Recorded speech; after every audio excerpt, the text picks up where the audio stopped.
almost feels like to me, moving from a dark, oppressive area to a beautiful, almost surreal one. I love how this area seems to indicate a sudden passage of time to a snowy night, lit with an ominous crescent moon. It casts a somber blue hue over the whole area, creating a mood that is somehow both threatening and yet calming. I think it's the serene quiet that the gentle snowfall elicits, which seems to try to hide some of the horrors just under the surface. The reveal of elements from the first Dark Souls game is a treat for Souls veterans, especially the Guinevere portrait in one of the cathedrals. Another aspect that I love so much about this area is how the player can gaze back on places they previously explored, now cast in that melancholy blue haze.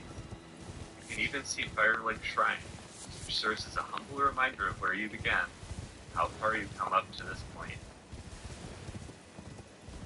My god, it's full of stars. Venturing into the vast, enchanting Elden Ring universe, the Teofra River captures my seventh spot.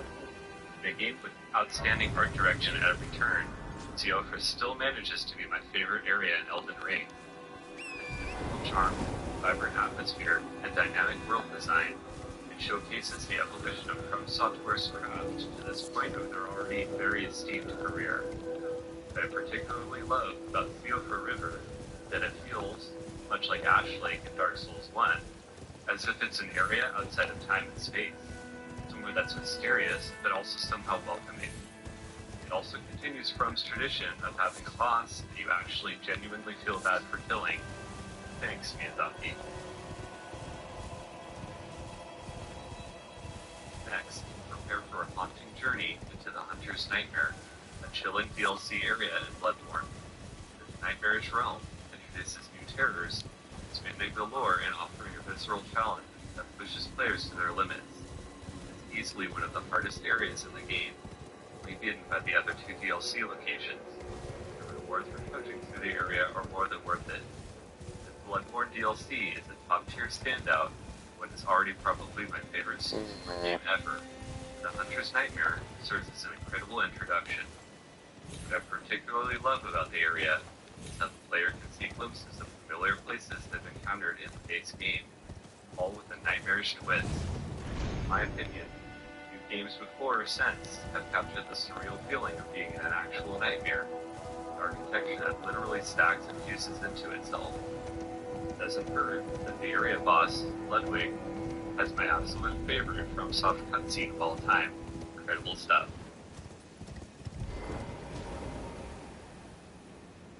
Descending into the tranquil depth of Ash Lake, we uncover a hidden gem in the Dark Souls series. Well, to be fair, with the age of the game, it's not so hidden anymore, but it's definitely a gem. Its vast, open environment, coupled with an evocative score, creates an atmosphere of both beauty and mystery, leaving an indelible mark on players.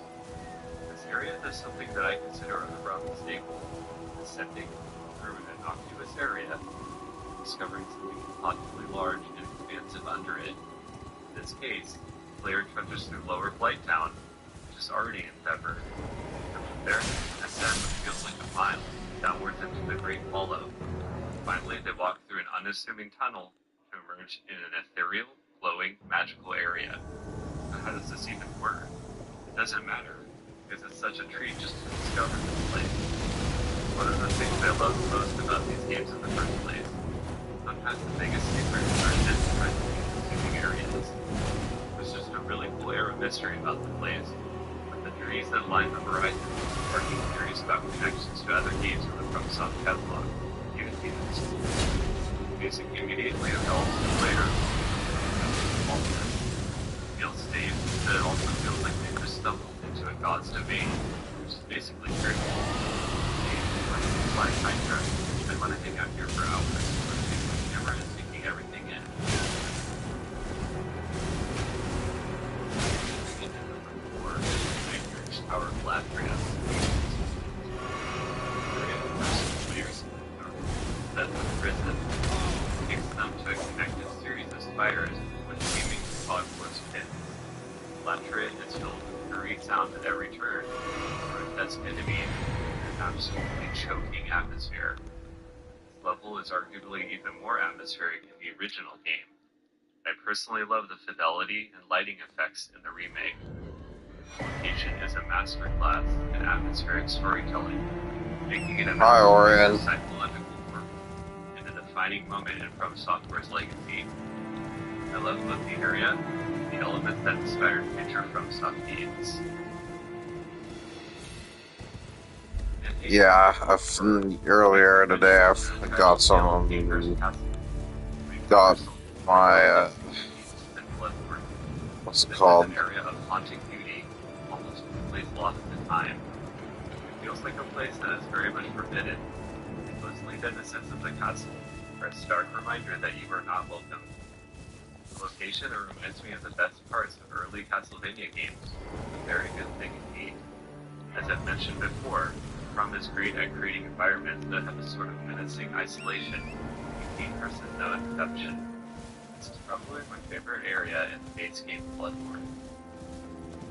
I could in good conscience not have Anne Orlando as this list. Arriving in Anne Orlando. Yeah, earlier I finally had enough sleep. Seeing the golden spires after touching the village of misery and sometimes near darkness. Unmatched in my opinion.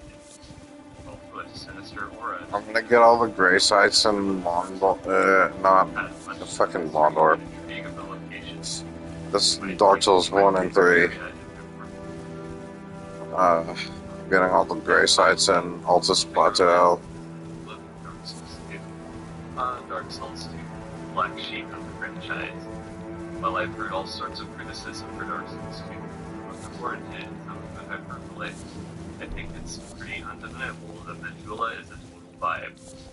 What I love about Majula this dude sounds like one of my fucking enemies in the Soulsborne community. But also melancholy. The haunting music helps it unhear. But this dude doesn't sound as, like, nasally. Probably the only Soulsborne setting that I'd almost consider living in. Just beware of the killer piggy.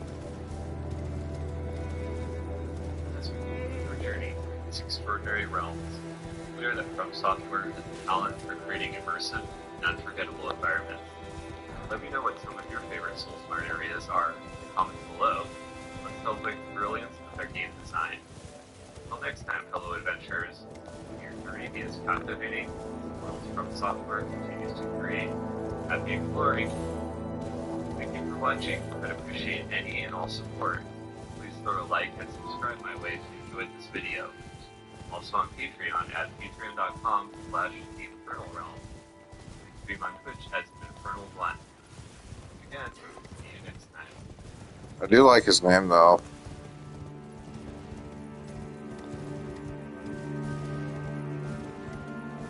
Fucking sounds like him, though.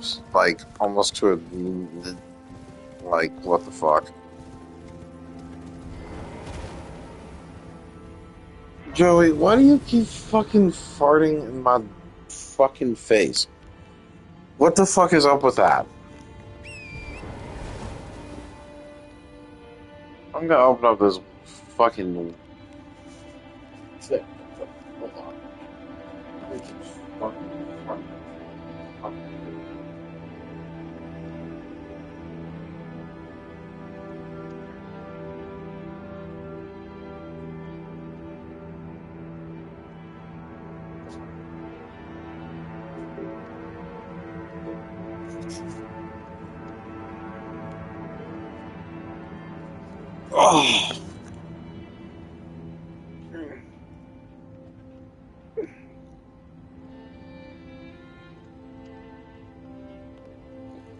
Yeah, I'm probably gonna have my a PC by then. But I'm gonna fucking play it first on PS5.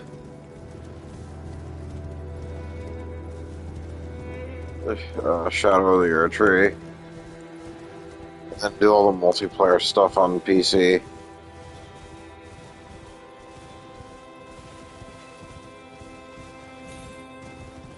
Because I'm not paying for PlayStation Plus anymore.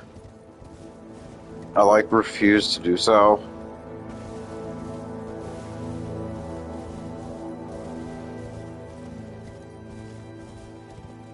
Like, I'll play Ghost of Tsushima for sure and Bloodborne, but, like, Orion, uh, it's just like a lot of the fucking shit on PlayStation right now. It just isn't worth it. Literally, PlayStation right now is on the warpath. This is what I told someone else. You don't know him, but he's another chill dude within the fucking Soulsborne like cult. He uh goes by Check Profile. He's a cool dude. That's literally his PSN. It's funny as fuck. But I literally told him a couple days ago, like, I was getting a Steam Deck, but in this case, I'm probably gonna go with either the Lenovo Legion Go or the Asus Rogue. I want the better screen for the mobile shit.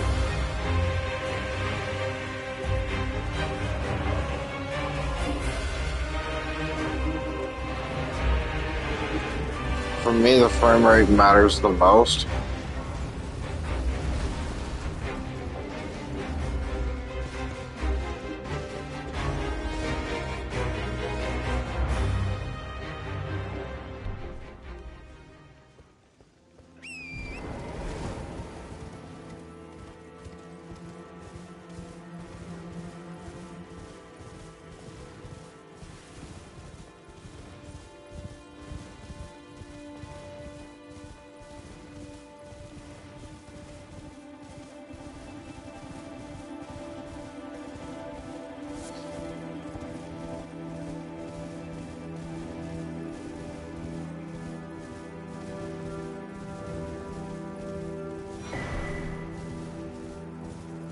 What the fuck? I never got that?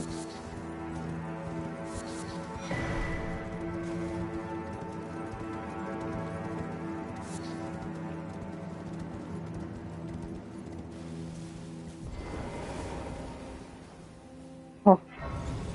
Wow.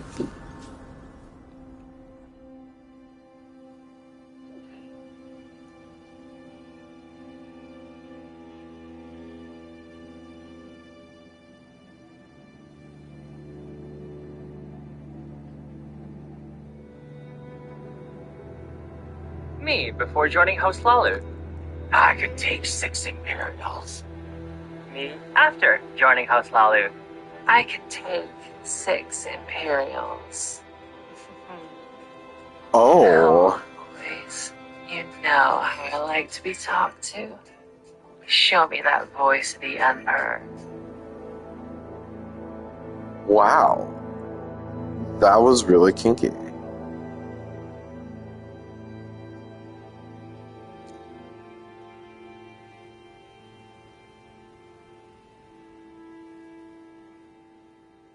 Picky about everything? I'm not picky about everything. I just have a preference. You know what the word preference is, Plazzy? Do you? Plazzy, I feel like you didn't learn a few words growing up as a kid. And then you just don't know, like, really, like, specific words, like preference. Oh, my God. I wanna throw you so far. A preference is whenever you like... You know, other thing to read. Yeah, but you still know what preference means. Read a dictionary. Go to the dictionary. Go read a thesaurus. Preference? Yeah, that's whenever I say I love shooting and someone knows like shoot Brad's voice. I'm not a brat. I'm not a brat. I'm not a brat. I'm not a brat. Yeah, you are. Sure. Yeah, you're a brat.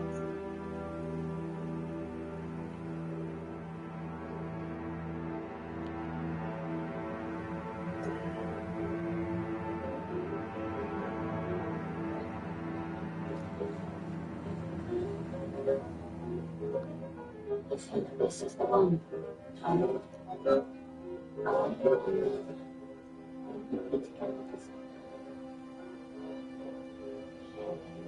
Hold on, I'm putting some stuff in the background.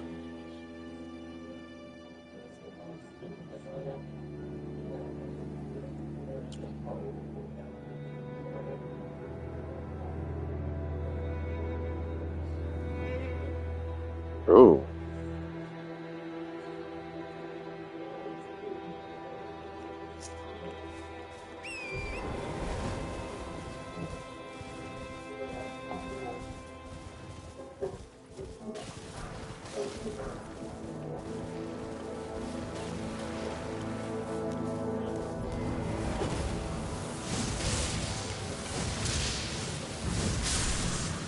I just devour that.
Devoured.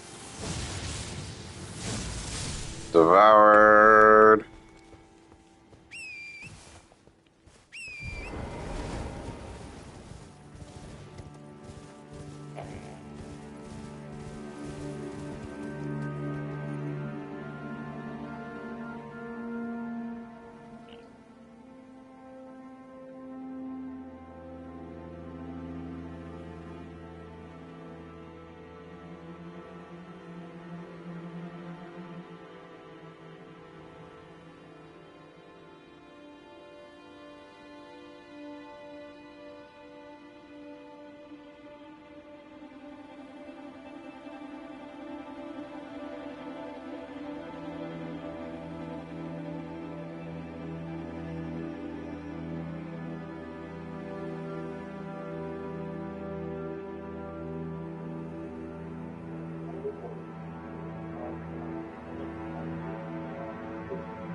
For gay gentlemen.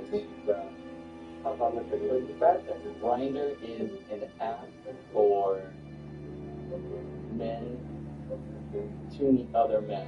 I mean, kind of like a Tinder. It's like probably like the same thing. It's an app for guys who can see other guys in the general area who are like down to town, so to speak. And then that's up to geolocating. Grinder's a way for gay people to find other gay people so they can connect. How often do you Connect. It's literally just a hookup app, dear. a week?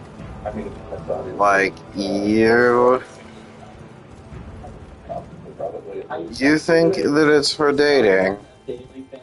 I'm gonna assume they can as often as 50 from Tinder, which is every day. You know, you might ask me why I'm not on Grindr. That's because I have too much pride for shit like that. He said he wants to adopt in as like I would but then it's probably pretty obvious. What kind of sure. I think a lot of Lots of cocks. maybe probably look forward to chat with family on dick pics, right? It is like it's top to bottom. It is like do you like looking at other people's dicks? I would assume it's like a lot of episodes versus the shirtless stuff. I mean, getting pounded by cocks is fun, so. That's like this section right here. You guys are Not going. like Jimmy's are really into that. Like, oh, it's a nice action. Cheers. Yeah, this is more like I said, on the torso. I'm seeing a good amount of abs. There's a lot of shirtless pics. I see. Here's the thing. Ooh, that is. This kind of stuff is frowned upon on like Tinder. Like, girls aren't going to swipe right on you. But this is just straight up a turn. I respect the honesty. Yeah, it's good. It's my favorite. Whatever. Now that you're about to be big thing. Well, there's a lot more faces than I thought, actually. That's good. This is looking a lot less. What? It's really good. It's great. A D in 3 hours? What? This content. 300 views. I feel like that's a lot of information. So this guy can hear me talking about it. Can we? Well, it's like, is it live? Like, is it in your own? Nice fit.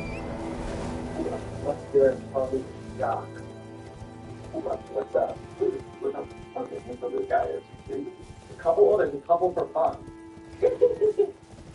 Only into men who eat chocolate cake. So the two guys. Chocolate cake, eh? Okay. No distraction. Goodbye. Yeah, that's her. That's her. That's her. What if I see someone I know on here? Oh, there's you. Is that you? Rough and tumble. Well, that sounds fun. I need a DJ, so he gets right to the point.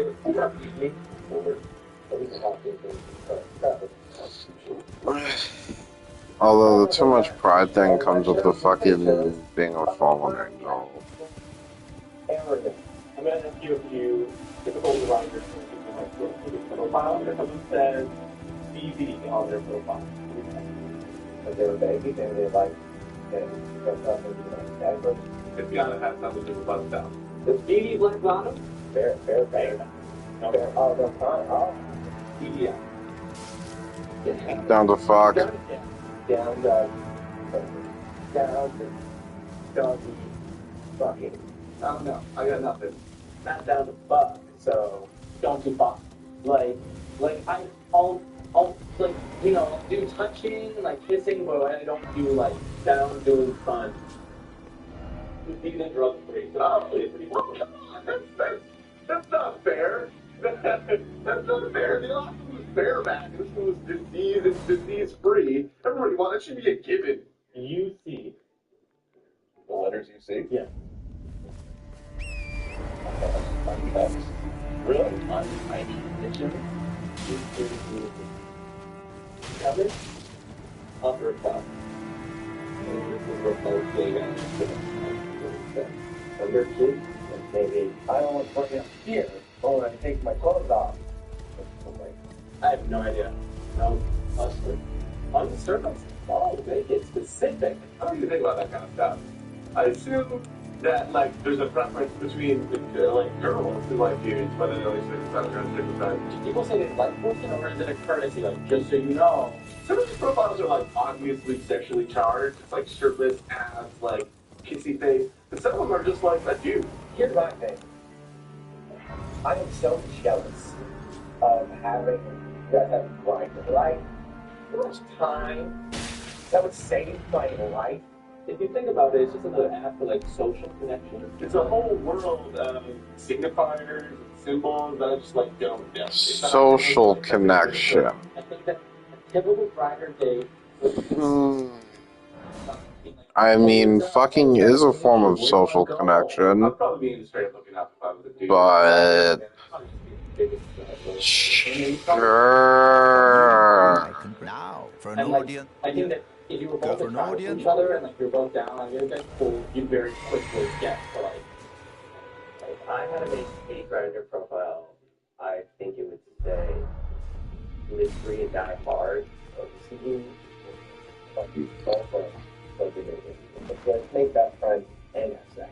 Like if you guys were into each other, you'd probably very quickly just be like, so do it. But at the same time, I think there's a lot of like Grindr dates that like one of the guys isn't really into the other guy, so he's kind of like the whole time he's kind of just like, what's up? Oh hey, like. It's less about dating and more about dudes feeling on other dudes in the most convenient way possible. Is that accurate? Maybe. No, it's just a hookup app. You know, conversational. Those overshadowed by the one. Typically, Grindr dates range from being, you know, it's just for straight people. Sometimes hooking up, and sometimes it's just talking. Not that. Sure. Holy, fine, you have now to become living as mother. Now become. Now go.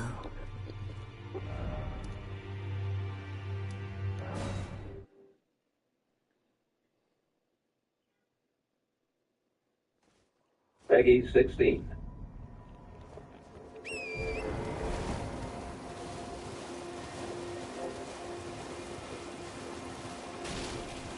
Sure, you love to try dreams in the hearts of men.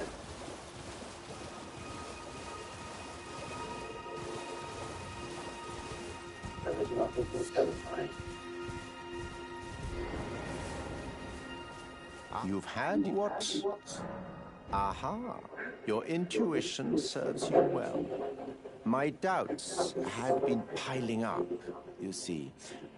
The words of the two fingers cannot be trusted. Truly, naught but rambling, senile delusions. I believe that when the Elden Ring was shattered, the two fingers were corrupted. Their No, grace Vare. skewed. They were always corrupted and Fingers skewed. harbor no love for our kind. That's the part that irks the most. You never say it. Being lost inside. Oh, I have a gift for you. Something fit only for the wise. A means, give it a try. And if it drive high,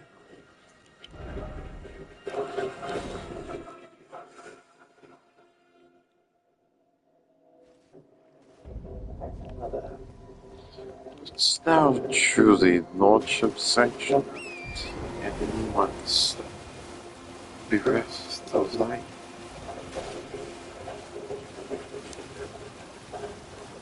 I love that line so much, Orion. You have no idea.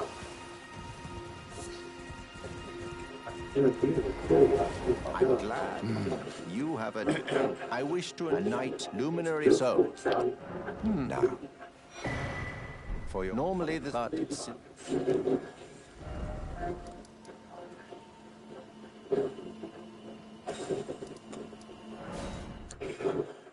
Those stripped of the grace of gold, shadow with death. Of death.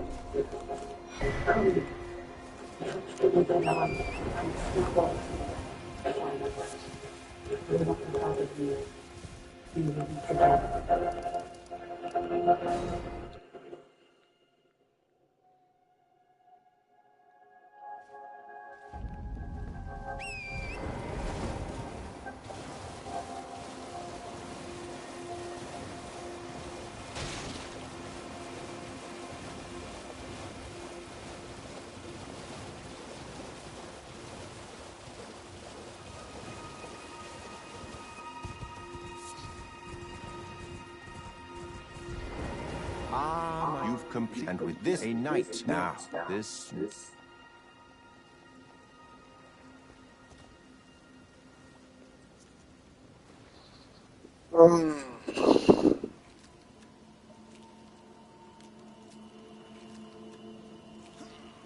Oh, good heavens. Clench your teeth or something.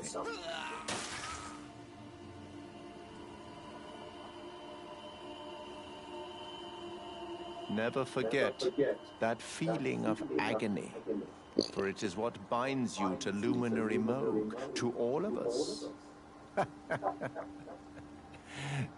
You have the sweetest scream, my lambkin.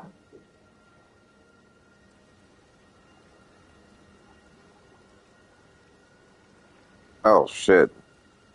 Wait, stop scrolling. Another Please use the thing. montage of a break You from should have Donation, this. a horror game which would only be scary through promo code. A Good medal thing of a boy granted that by the can't new get pregnant, I Mogwin said. dynasty, Hello, with the said the power boy to in grant pregnant. audience with Wait, Luminary stop Moog. scrolling. Oh. I've gone out of my way to provide one to you.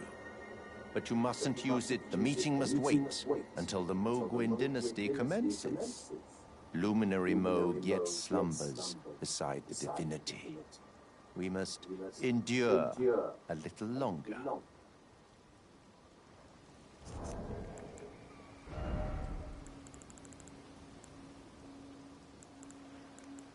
Yeah, I don't give a fuck. Use it right in front of his fucking face.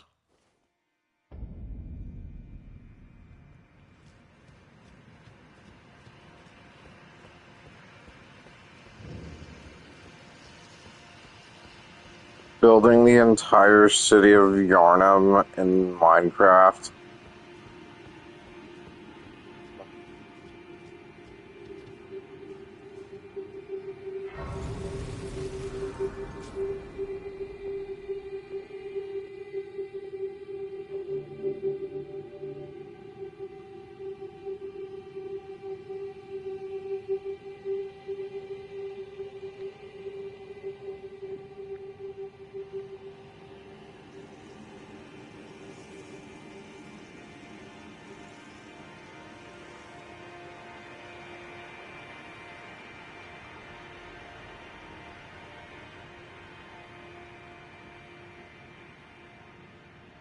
Damn, that's kind of shit.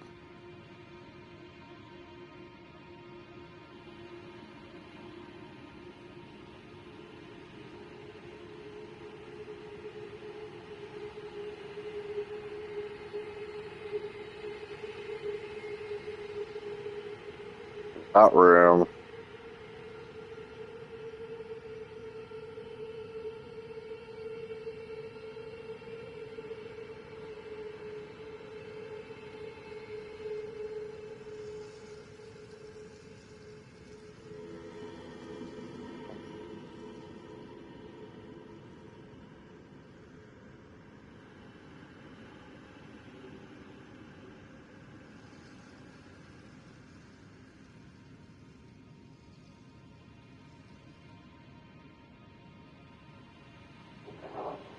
This is the Onion News Network, keeping you safe from the lies.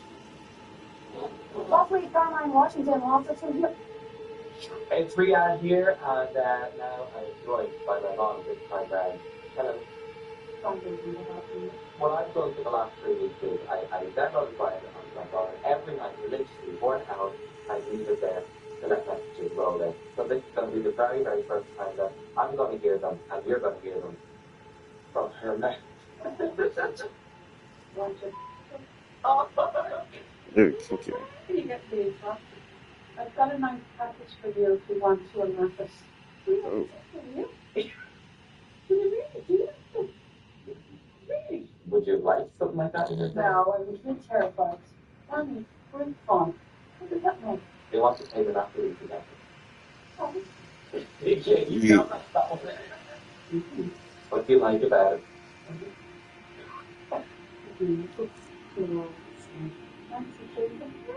Allergies, since I didn't just have water. Obviously not. Gross.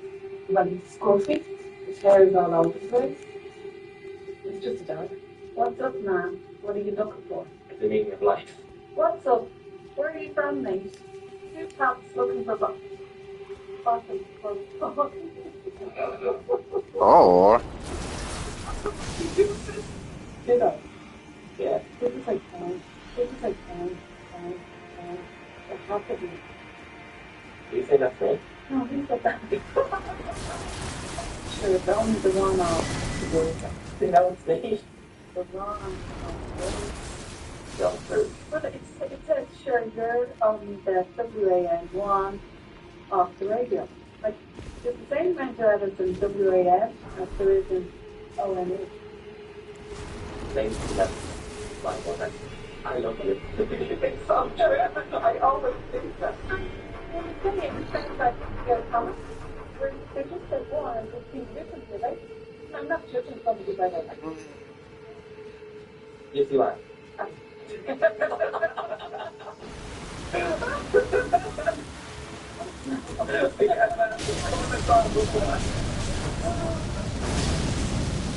What? What? Okay, that means... oh, kinky. Don't need to enlarge it that. It's big enough. Hey, mate, how are you? Decent stand guys here. Looking to meet nice guys for mate space and see where it goes. Do you see he's nice? What looks like? Oh, he's very good. Yeah. Oh, lots of cuts and boxes off the other things in the bike.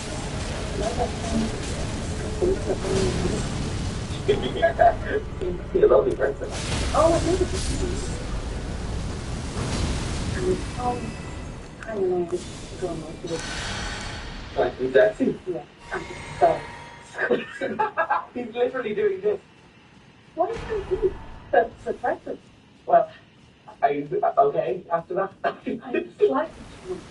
I'm gonna go and do the boss fight from Moog right now since I'm here. No, okay.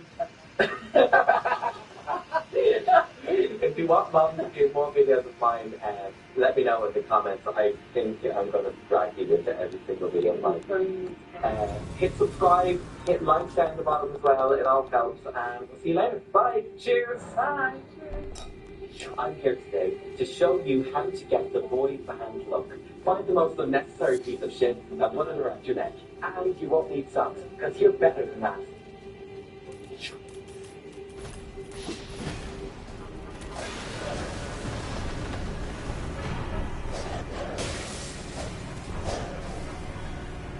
Okay, I'm getting the fuck out of here. Just wanted to get that real quick.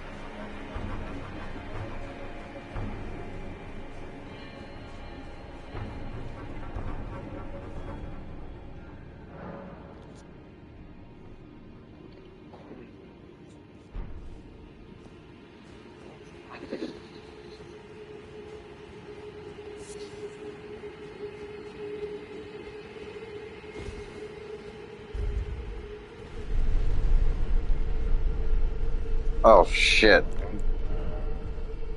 This isn't my wondrous physic. Oh, I need to go take care of that right now.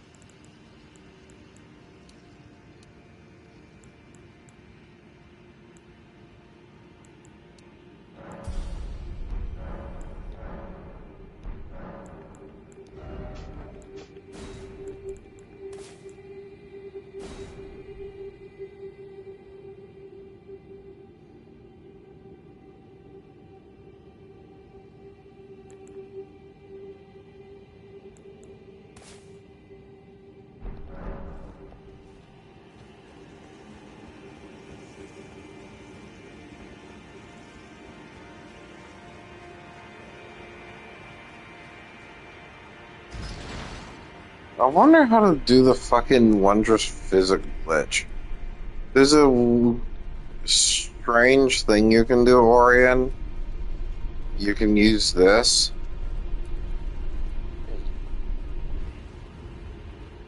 And you basically become immortal. Like, you can still die. I'm gonna go look this shit up real quick. Elden Ring Wondrous Physic Glitch.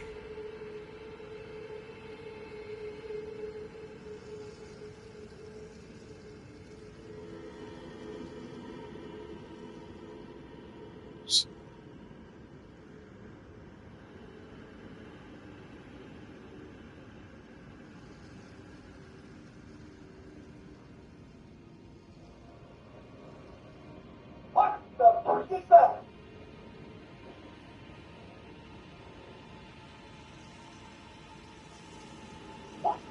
I know this video's out of schedule, tarnished, but I'm here with an emergency message because a new game-breaking glitch has been found by YouTuber 8, linked to his channel in the description, and I have to inform you all about it. Crimson World Bubble Tear is a tear for the blast of wondrous physics that converts elemental damage to HP when you use it. It lasts only for 15 seconds, and it's used mostly for certain situations. What if I told you that there's a way to have it working permanently after you use your physics? All you need is a luminous shield with a sacred infusion and the holy ground ash of war and the golden epitaph straight sword, which has the last right ash of war. You simply use last right first, then use holy ground, and while you're casting holy ground, you spam the frick out of your physics. When you do this, your character will start to respond as if they've seen the Well, I need to do this real quick. glitch to be done correctly. After that, you stay in the holy ground until the effect runs out, and congratulations! You absorb all elemental damage thrown at you. This happens because, for some reason, if you receive poise damage, the second that Crimson World Bubble Tear runs out, the effect will remain forever until you either die or exit the session. This glitch has been in the game for a while, but it was extremely difficult to pull off. Now, you can basically do it on command. Of course, physical damage can still hurt you, but the issue is that even if you're hit during roll with phantom hits, you will still gain health. Do I have the golden epitaph? Thank God stays in heaven because he still lives in fear of what he's doing. This is a completely game-breaking bug that needs to be fixed as soon as possible. This glitch basically makes mages and elemental beings completely useless. And it's extremely easy to do two switches, screw up the timing of holy ground, and you will still pull off the glitch. All you need is a semi-functioning brain, and there you go, you pull off the Game of the Year moment. So needless to say, it doesn't work if you're a Redditor. You hated mages? Well, guess what? They're gone now. Reduced to atoms. Feeling guilty? How the fuck do I get the... Glitch against your elemental build. You can always block that person on Steam, PlayStation, Xbox, or whatever it is that you play in. I would appreciate if you, my little Mountain Dew barrels, could share this video and see lots of video talking about this issue. Send tickets to FromSoft too through Bandai's Tickets and Philosophy has a nice guide on how to do this. Link also in the description. This has been an Steel. Steelowski. That was fun. a comment. Please share it. That was so fun. What's it called? Elden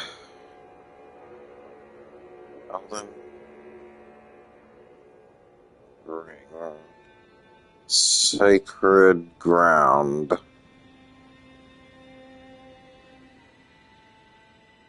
Location.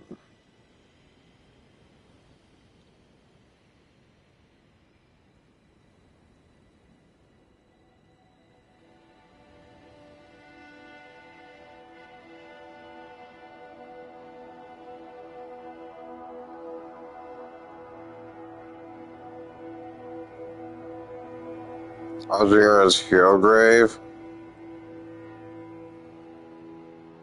We'll have to go down there anyway, so...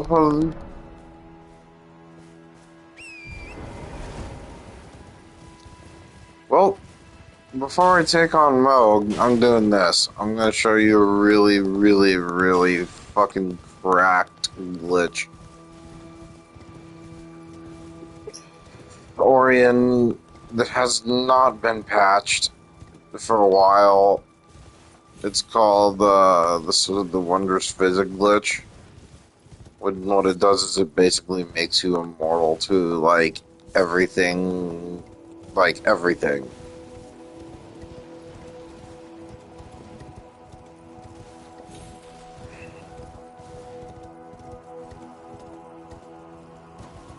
You need to go get the golden epitaph too.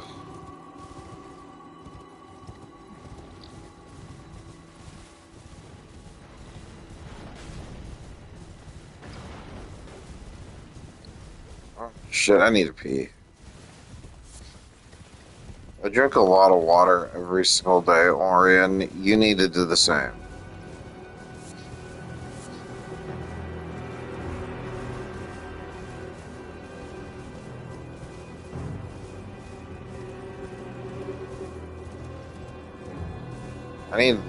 I need to get there first, and I'll do it.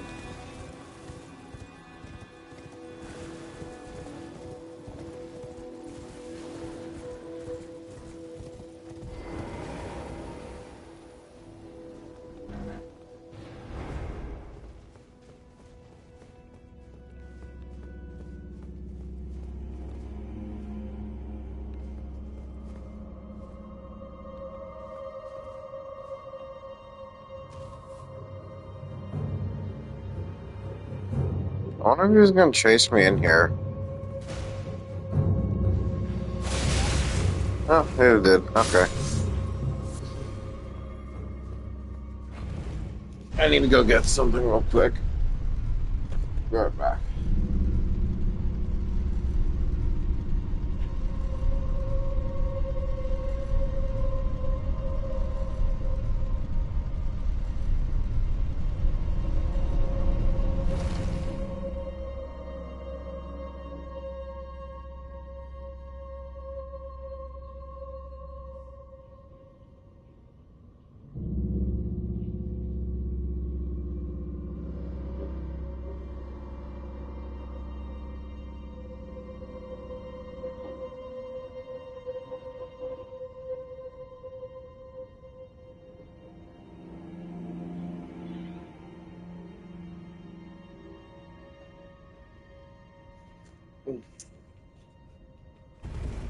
Golden epitaph is easy to get.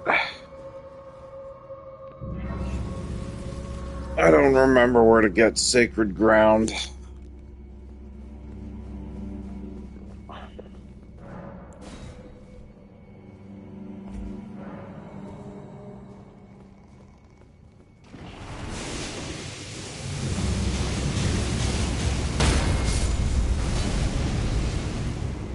Oh shit, I almost got. It's a kill.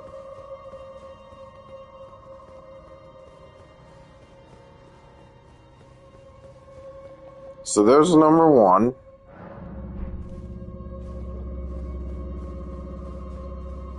The moment I find sacred ground is the moment I'm getting the fuck out of here, because I do not want to be in here forever.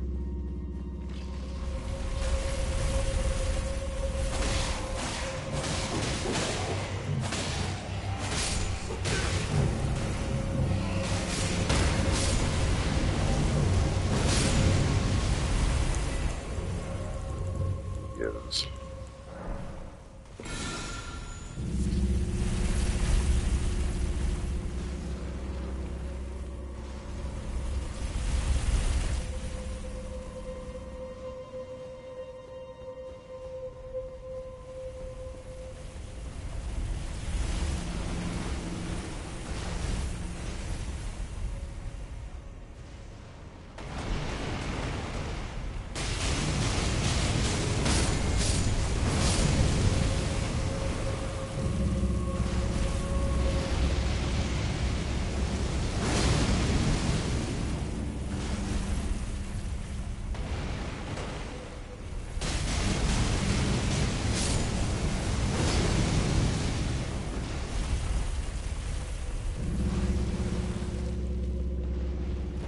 I think I've only been in here like once or twice.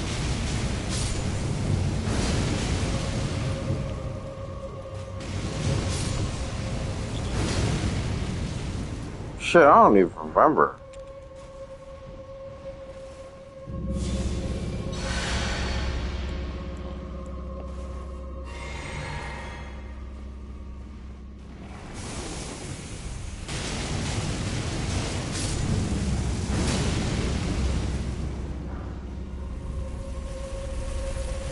Hold on, I'm gonna go look this shit up real quick before.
Okay.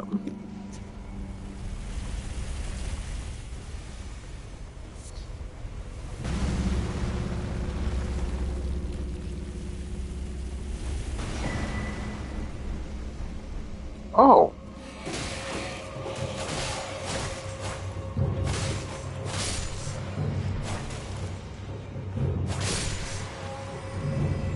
I don't know what I did, but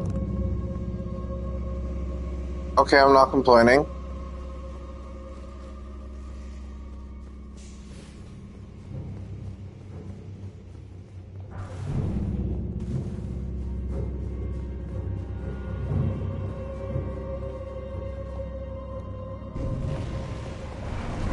I might as well get this fucking mini boss or this boss out of the way so I can go get out of this shit quicker.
Whew.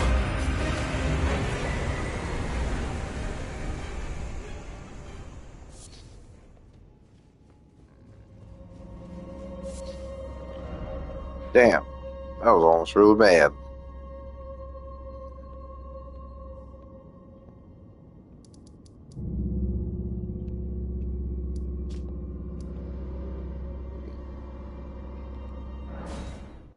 Now I can do it.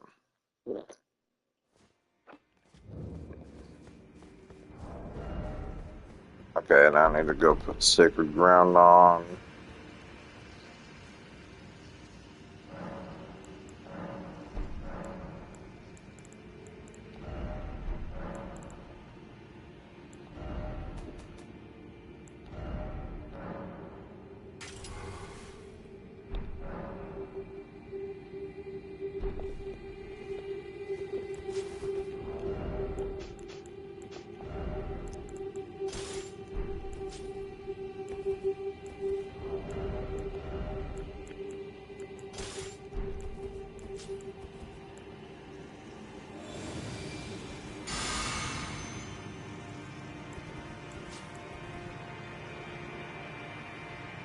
Wait a minute.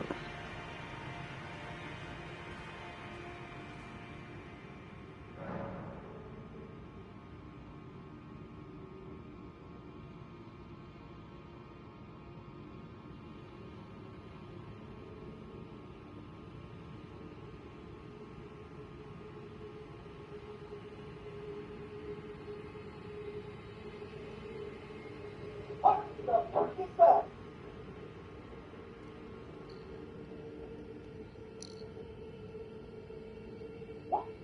I know this video's out of scheduled time, but I'm here with an emergency message because a new game-breaking fix has been found by YouTuber 8, linked to his channel in the description, and I have to inform you all about it. Crimson Whirl Bubble Tear is a tear for the flask of wondrous physics that converts elemental damage to HP when you use it. It lasts only for 15 seconds, and it's used mostly for certain situations. What if I told you that there's a way to have it working permanently after you used your physics? All you need is a new shield with a sacred infusion of the holy ground of war and the golden X-Pack strike sword, which has the last bright ash of war. You simply need last bright first, then use holy ground, and while you're casting holy ground, you stand up your physics. When you do this, your character will start to move up with a continuous Pokemon Polygon. This is an important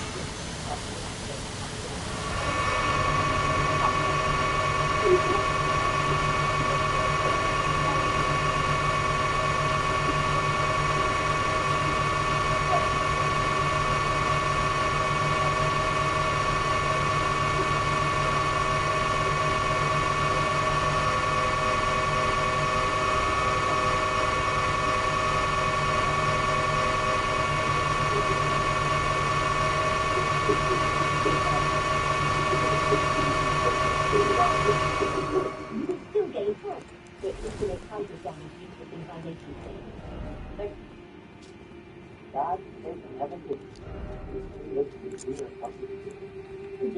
completely game-breaking bug that needs to be fixed as soon as possible. This unit aims to make mages and elements completely useless, and it's extremely easy to do too because you screw up the timing of holy ground and you will still pull off the glitch.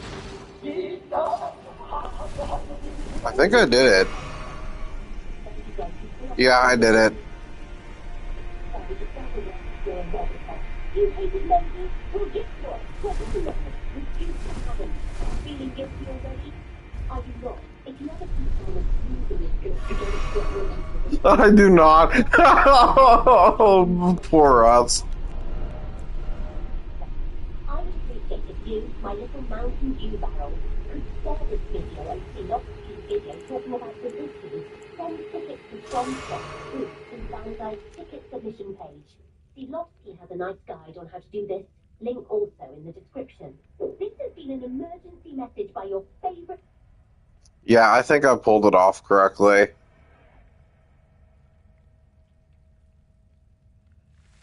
I just made myself basically immortal to everything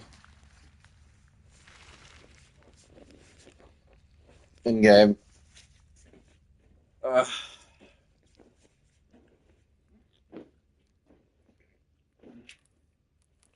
Okay, let's see if that's more comfortable. Oh, yeah, that is.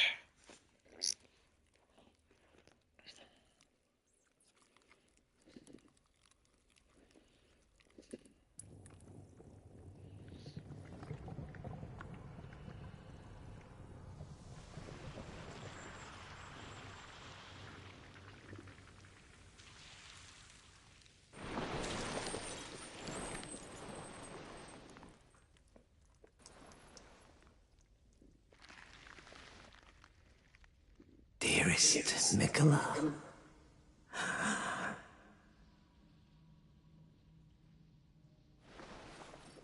you must abide alone a while. By the way, this is what Molly Crushaw looks like. Welcome, honored Die with it. guest, You can give me Evil to the Daddy's birthplace death. of our dynasty. The only thing that he's missing in this case is the black wings. But that's it.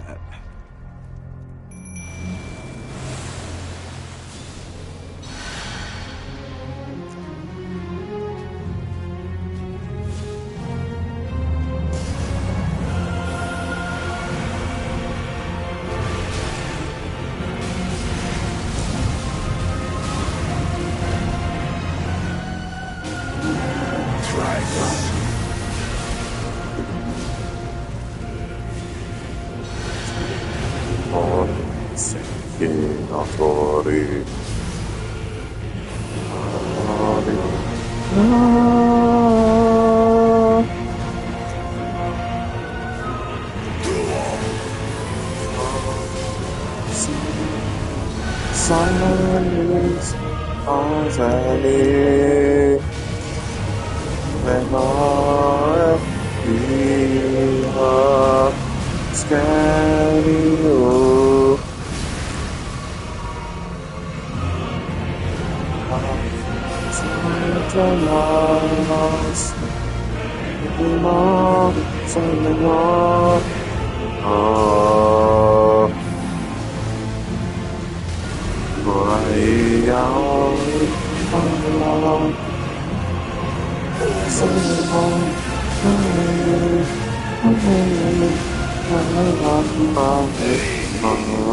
Oh shit. Oh, I'm already dead. Mine and mine alone.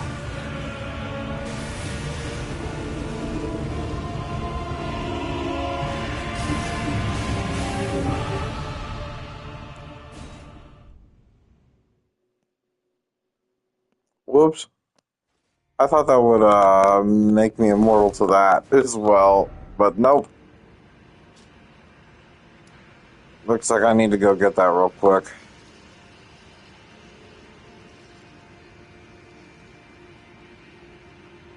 I guess this one.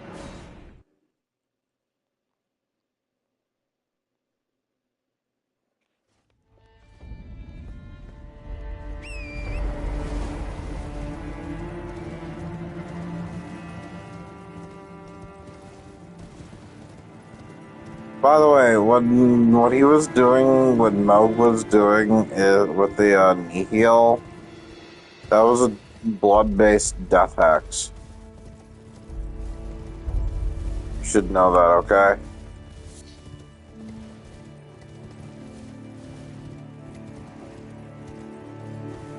Although it's not the kind of blood-based death hex that Montregal would have. It would be median in this case.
I do wonder what ER would look like on a fucking movie screen projector.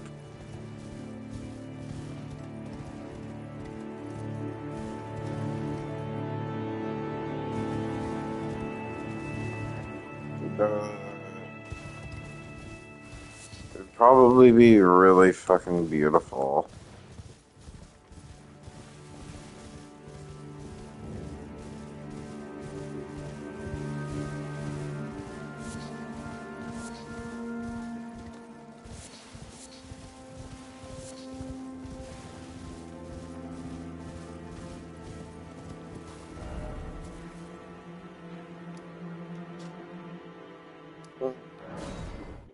Oh, I don't know how.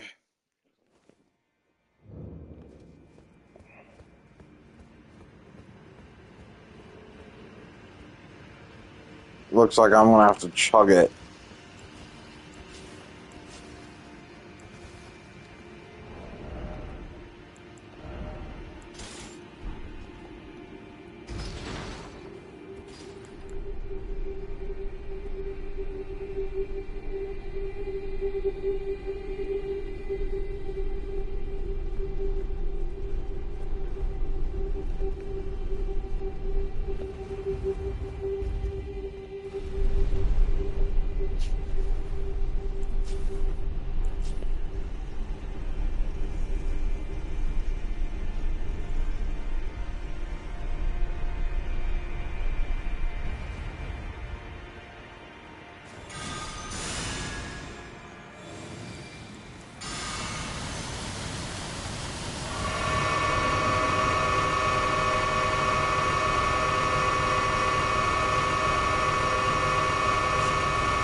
Wow.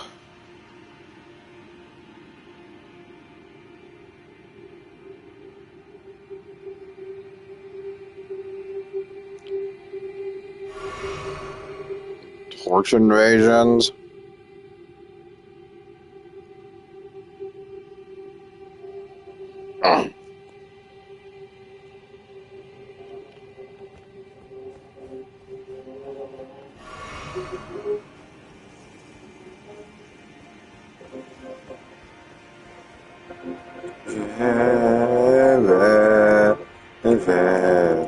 Sorry,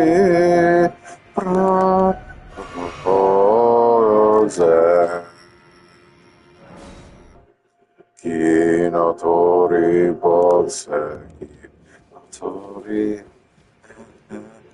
Rami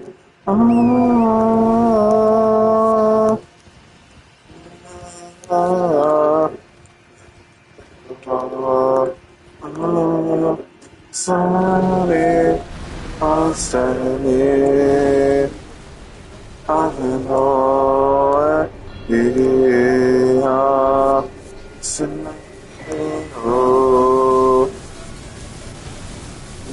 Avila Santeno Nino Santo Nino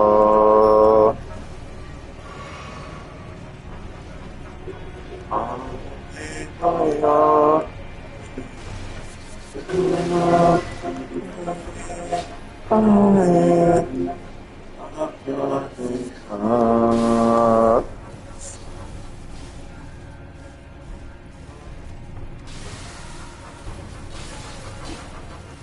Servito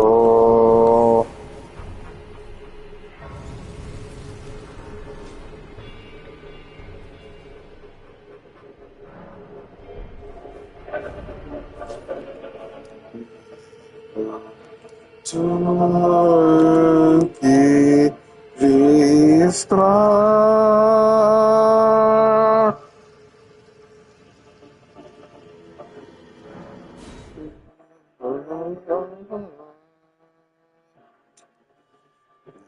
Via Sozi Sozo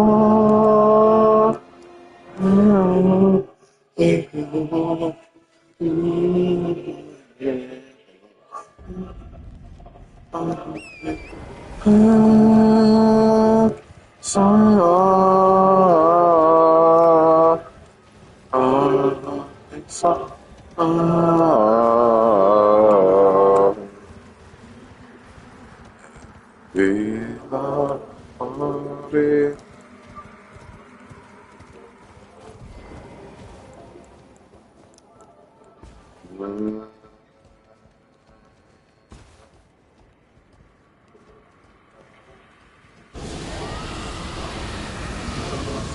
Pratome, Pratome, Pratome, Pratome, Pratome,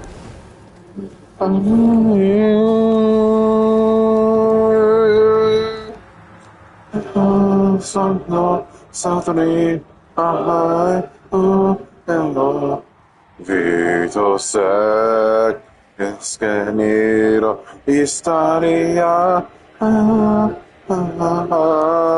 Hosea, Vino.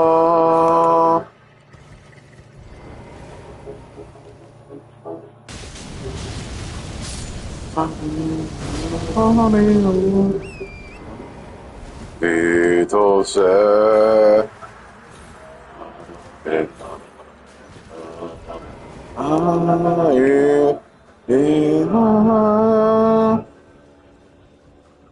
Ido sancti, Ido sancti, gratipora.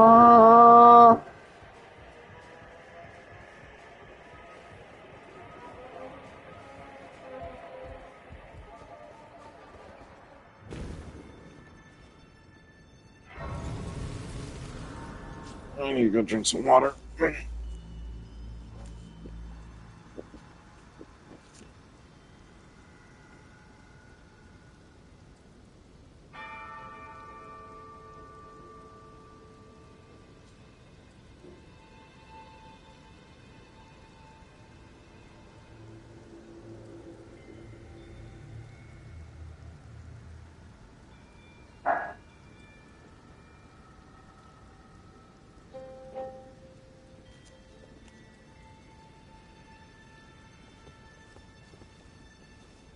Now it's time to activate Radon's Great Rune.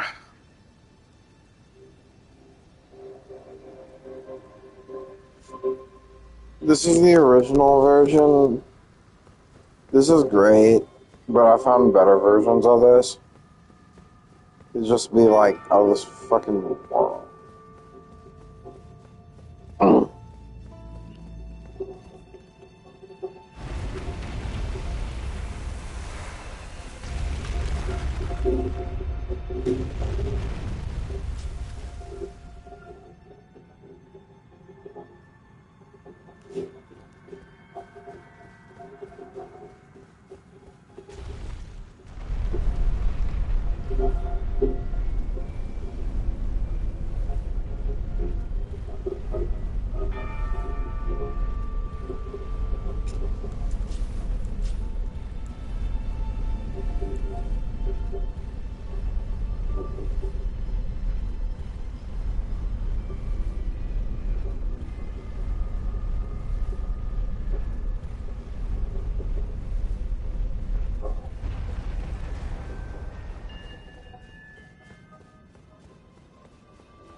To time.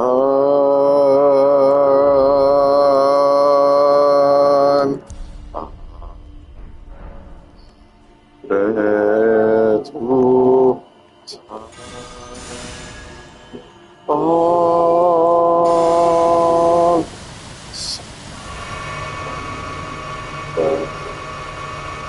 Sun.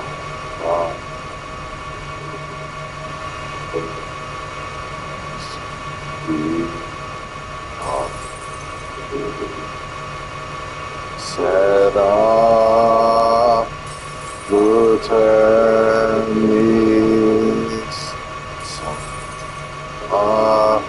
Tibur Solita Sata Tibur Spragetis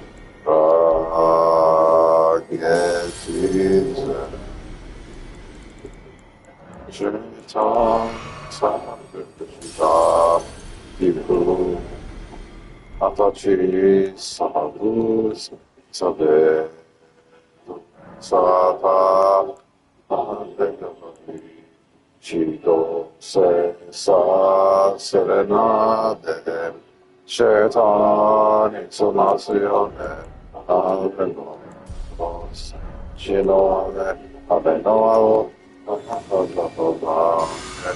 Disave aveno Sa Ihehu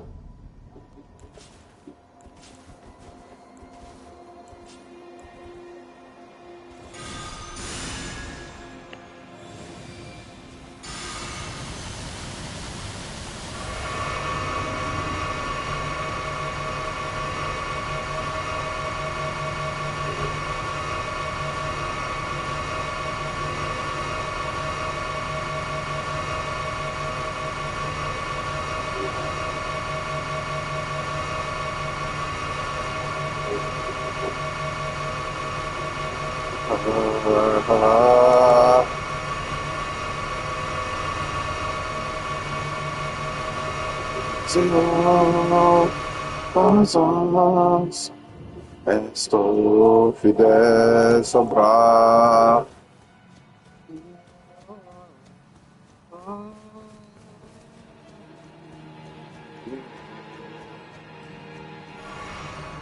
Vamos Vamos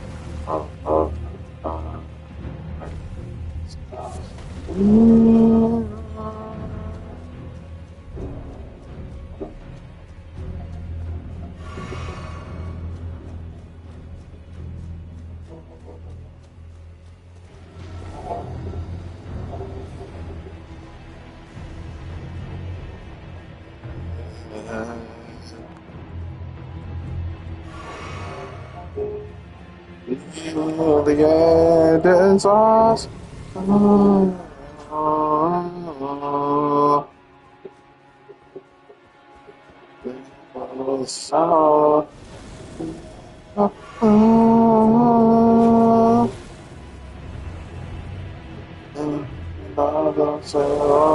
Solidarity,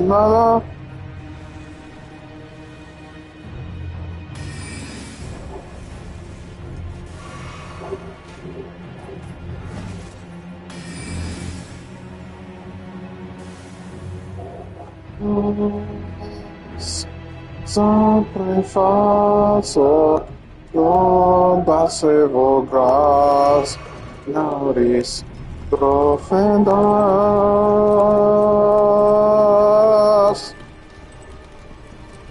grisas fa desos braços pido existra padeço Siglido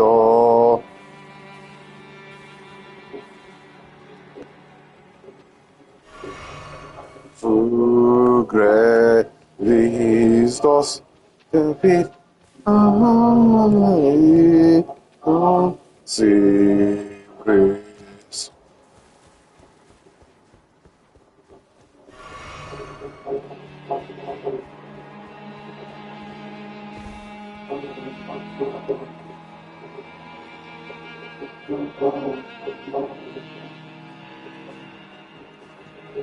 Santa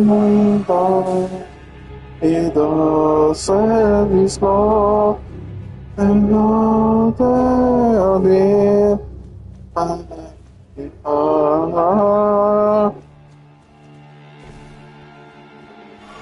Jesus that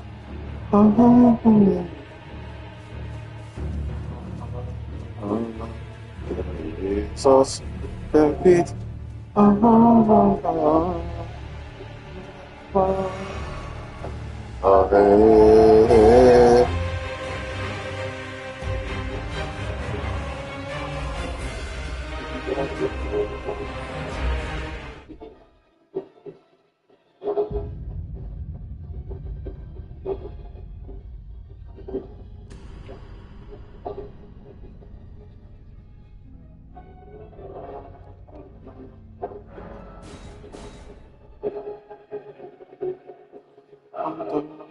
Baby snow,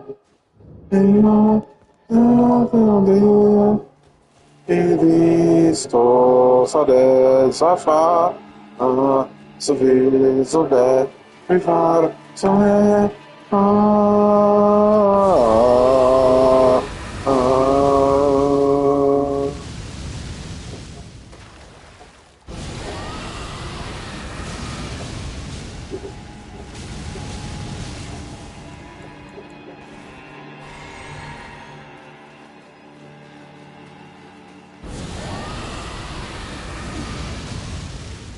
He's obviously a boss, right? So I don't think he's the final boss, but I'm gonna guess he's a very significant boss. And Music Train, this is us last, so we're really composer for games, and Elden Ring is finally out. So today we're going to listen to and talk about the most requested track from Elden Ring by you guys.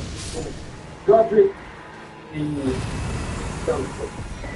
the drafted. So I can probably can tell I haven't played the game. I don't know anything about the story. But anyway, let's go.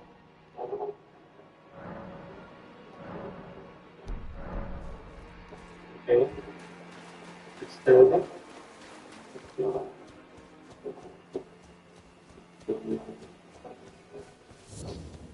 I would love to hear this live. Oh, listen to this rhythm. Back and forth.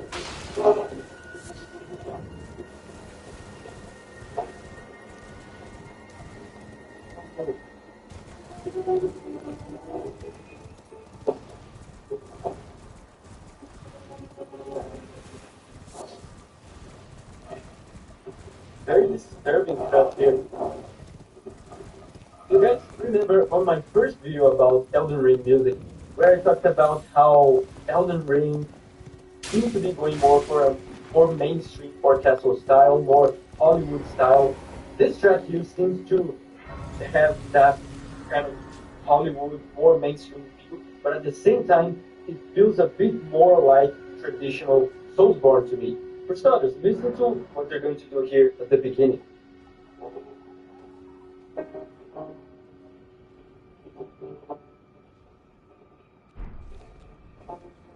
They're piling in. So little by little, the brass notes starts piling up these notes. And this kind of chord here, this is an extremely disturbing chord, and it's the kind of chord that they love to Thou use must have in some Soulsborne. though I They put have this everywhere, no especially intrigue. in darker Wilt thou games like iron the wit that I might Soulsborne, well? like Bloodborne. They I use thou this art in what I pretty much require. 'Tis every Bloodborne track, and they're glad thou were using weird this left to go incredibly there to find to the. build tension and probably create a I very like thee, terrifying heed not. I'm image sure. of this Godric guy. And then listen to this. The rhythm is like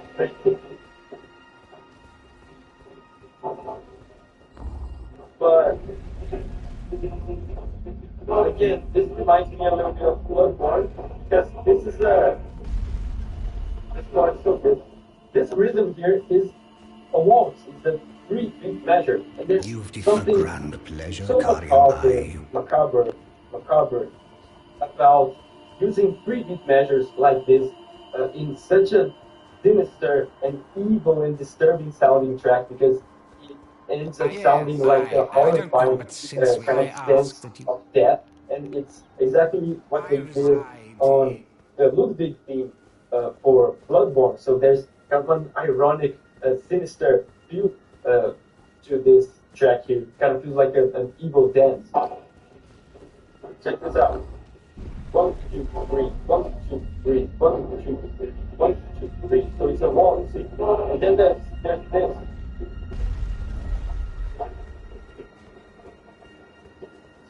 Feel how heroic and positive this last chord was here. Ah, I shall soon, and it will be this doll still This I look kind for. of stuff that feels very new to me. It's very Elden Ring like. Remember on my first video about Elden Ring music where I talked about the main theme of Elden Ring, which is so positive and so heroic. which is something so uncommon for Soulsborne music, right? This more positive is a characteristic unique to Elden Ring. And here in this score that I just talked about, they show a little bit of that, a little bit of that uniqueness of Elden Ring. So what he's doing is this. This last chord here is a heavy chord, right? So Elden Ring doesn't shy away using heavy chords and heroic chords to portray these battles. Oh man, listen to this violin on the left side.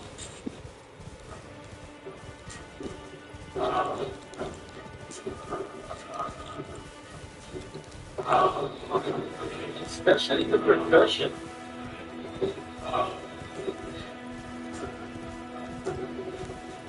It's like they are going out of their way to disturb you. I have explained here on the channel what syncopation is before, right? Syncopation is when they emphasize a beat on the rhythm. That is not usually a beat that you expect to be emphasized. Usually in a 3-beat measure like this, we expect the strong beat to be the first one, like 1, 2, 3, 1, 2, 3, 1, 2, 3. So the 1 is the strong beat. So here they are emphasizing other beats that are not the 1, and that throws us off completely, and it makes it sound very disturbing and unpredictable. 1, 2, 3, 1, 2, 3, 1, 2, 3, 1, 2, 3. See, they had a strong percussion on the 2 instead of the 1. It sounds weird. Oh.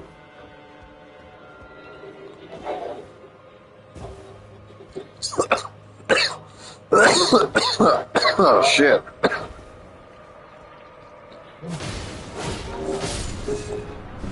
It's not violin right there. It's just ear sax.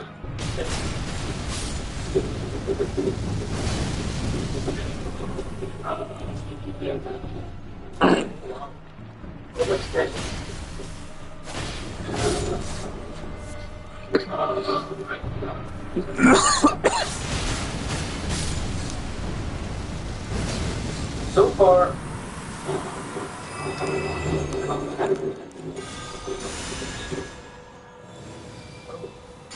second phase.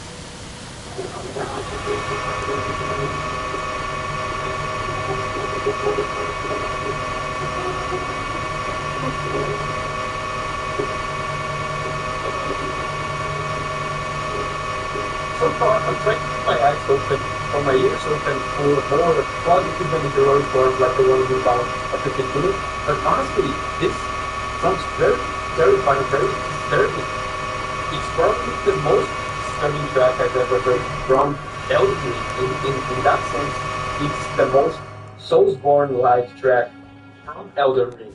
So this makes me think that this Godric guy is probably a very, very terrifying guy, because he probably is so terrifying that even in a more music positive game as Elden Ring, he's so terrifying that he deserves a terrifying, a disturbing thing like this.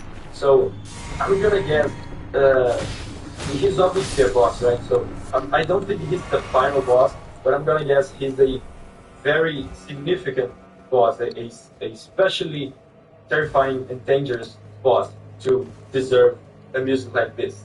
Let's start from the second phase.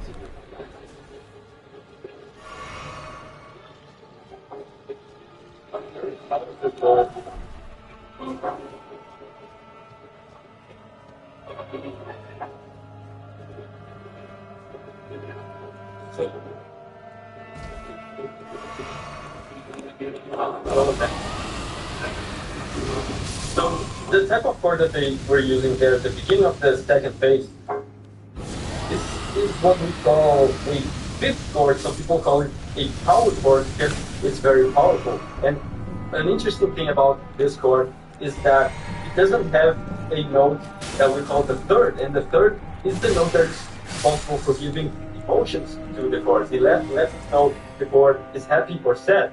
So this power chord doesn't have a third. It doesn't have emotion. So it feels powerful and strong in a very emotionless and dead, lifeless kind of way.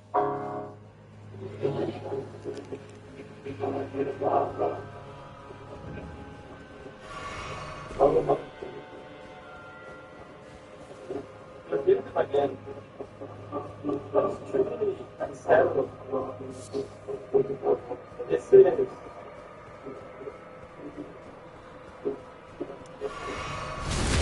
the seven language that's really uncommon. Very good seven.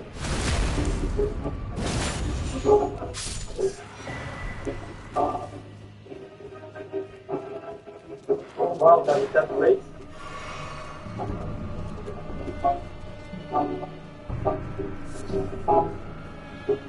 Doesn't it sound cool that little race? This is something called chromatic mode. Chromatic mode means that this is some high level stuff right here. Oh yeah. Very impressive. Chromatic mode means that the composer is basically saying screw scale, screw wrong notes and right notes. I'm gonna use whatever notes I want in the keyboard. Every single note in the keyboard available. If that's what's going chromatic mode means. There's more to it than that. There's sequence than that, but that's basically it makes it so that every single note in the keyboard becomes a correct note that you can use.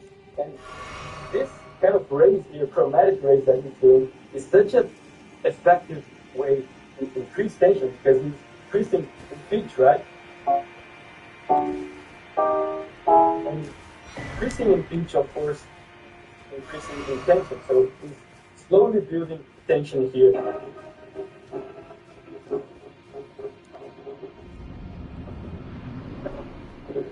Man, they're really, this is so sad. 1, 2, 3, 4, 5, 6, 7, 1, 3, 4, 5, 6, 7, 7, 17, and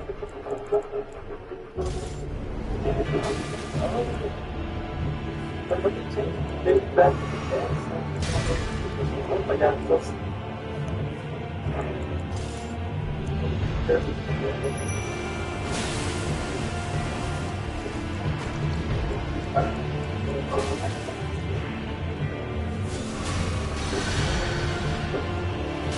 chromatic again.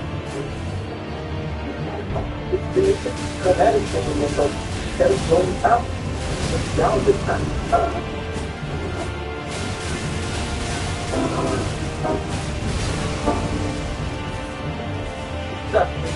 So, like I said, going up, releasing tension, going down in pitch, releasing tension. So you can get some tension is a good thing, right?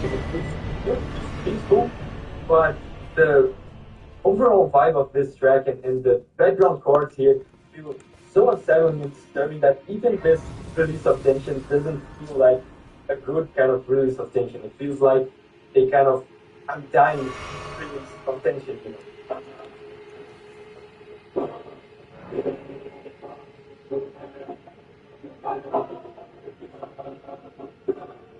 Oh, now they're going up again. They keep going up and down. It's like a battle that keeps going back and forth. Oh, 1, 2, 3, 1, 2, 3, 1, 2, 3. They went back again. It's getting small, it's kind of rhythm. So much going on in this.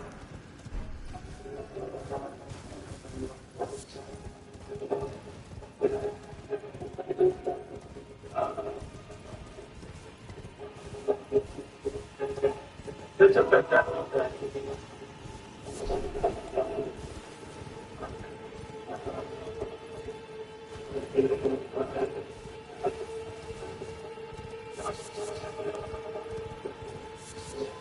I've referenced in this video a bunch of things that I said in my previous.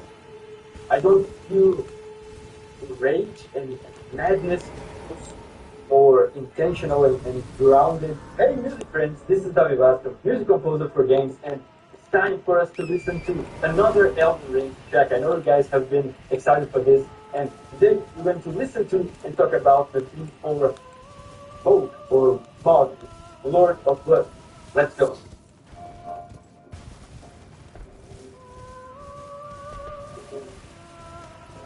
What are you doing, Joey?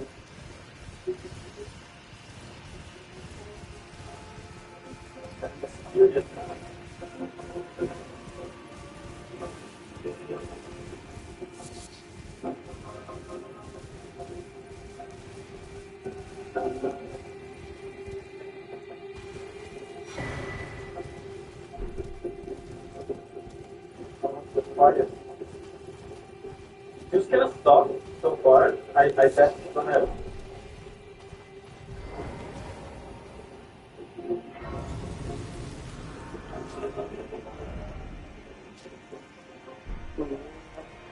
So there's a cool thing here. Pay attention to the left speaker. It's a harpsichord. It's kind of funny. But as you guys probably know, the harpsichord is a very old instrument. It's from the Baroque. It was very popular in the Baroque era, and even the kind of notes that they are doing, the rhythmic patterns that they're doing here, is something that is very reminiscent of the Baroque period. They just kind of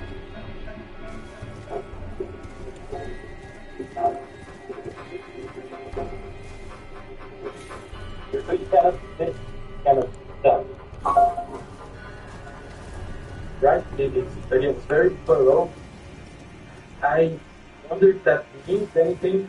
It certainly sounds sophisticated, and like I said at the beginning, it's very quiet and soft. So so far at least, that there's probably a second phase that it's bigger and louder. But so far, I don't feel rage and madness, which are so common emotions to feel in Elden Ring and stuff like Bloodborne, right? That kind of enraging energy and violence, I don't feel any of that. It's very soft, more intentional and grounded and lucid and sophisticated as well, as I said, because of the Baroque thing. So it's kind of a sophisticated malevolence.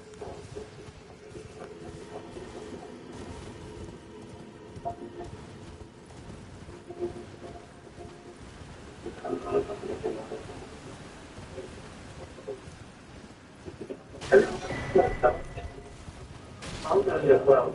It takes long for them to use. It's a very, very disturbing board, and I keep saying this in pretty much every Soulsborne video I make, because this is the most disturbing board there is in music. And I don't find that disturbing. I love it in Soulsborne tracks, and it didn't take long here for this track. Check this out.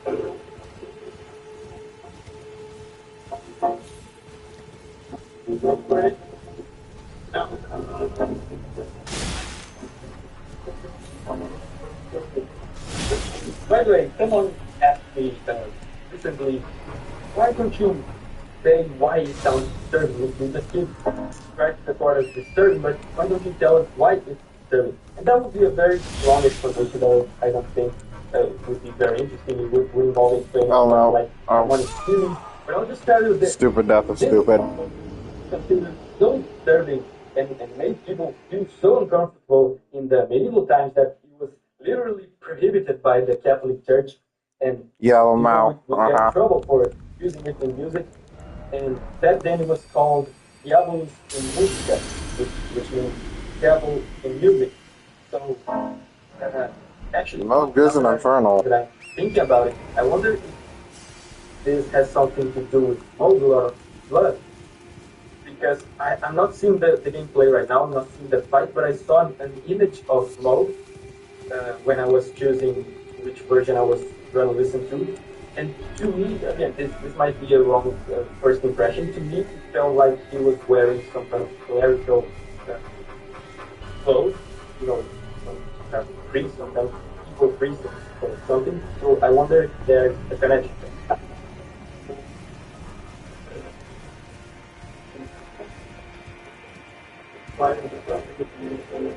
They are. The fucking choir singers for this, they had better be paid very well for their work.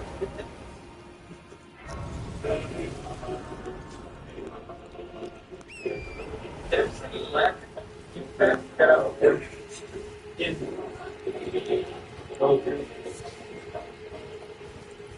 there's a lack of punch and lack of impact that I'm very used to in this soundboard tracks. You can observe that I'm even doing this with my hand because when I listen to these soulsborne songs, I'm used to having a pounding rhythm going with it, and I usually do this to keep up with the rhythm, but here it's not here because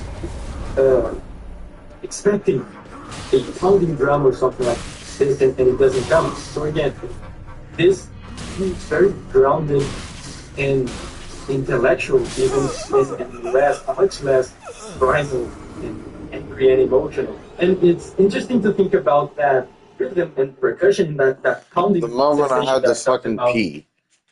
And percussionists get mad when I say this, but rhythm and percussion is the most primitive, most primal aspect of music. And It's not wrong. It's just true. That's not an insult or. That's a beautiful thing. Fact. It's just how it is.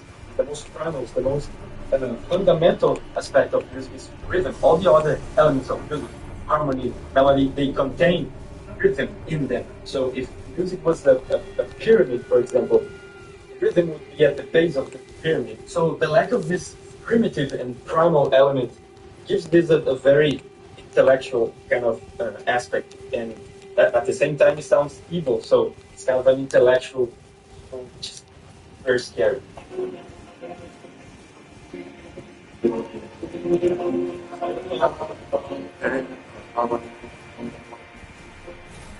Oh, that's a pretty short space.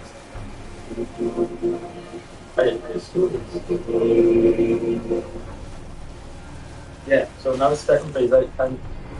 I'm curious to hear if it's still going to be quiet and intentional and intellectual, or if it's going to evolve into madness. Let's see.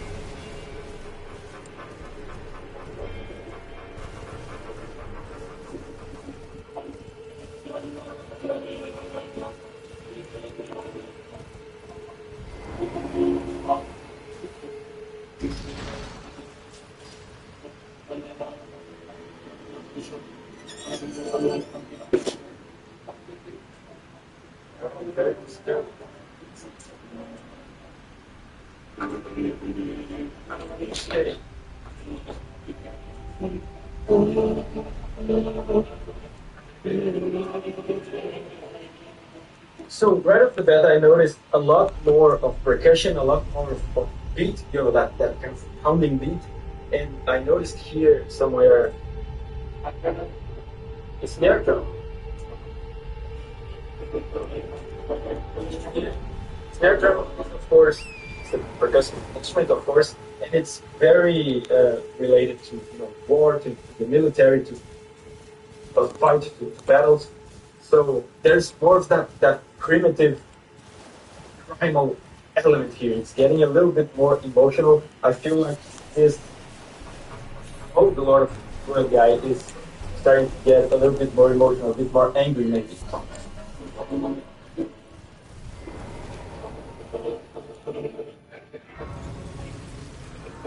Oh, this looks like a kind of chorus.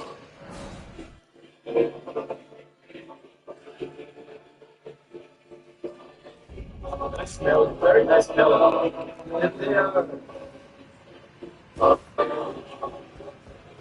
They're still using that.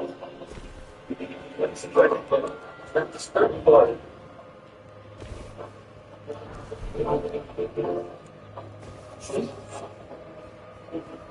Very disturbing. Kind of a catchy melody.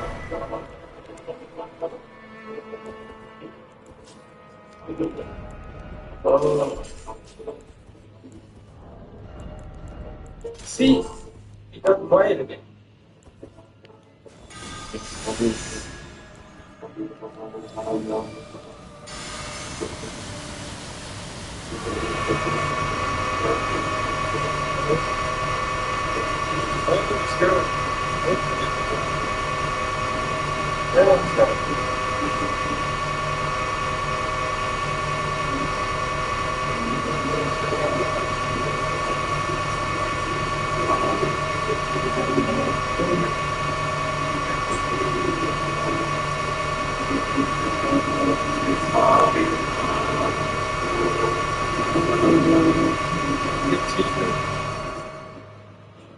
So they changed the rhythm here. Back when they were doing that chorus that I talked about, it was a 4-beat measure. Check this out.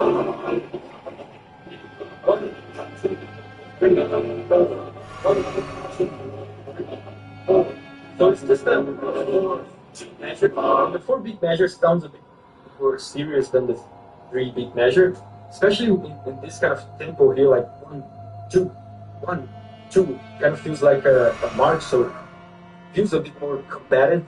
But then on that next part here, they change it to a 3. So it's kind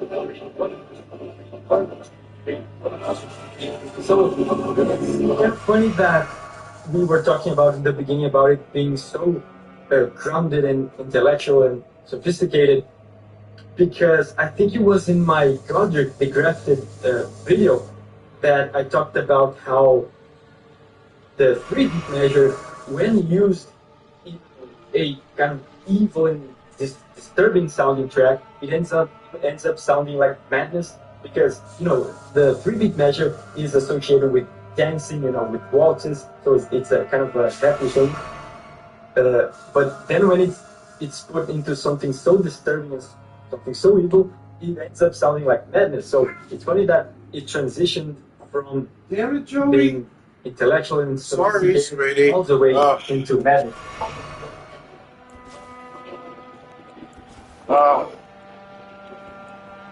Well, it's 34.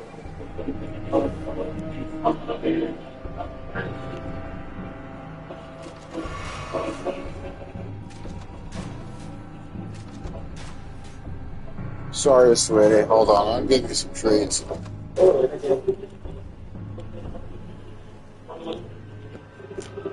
It's interesting.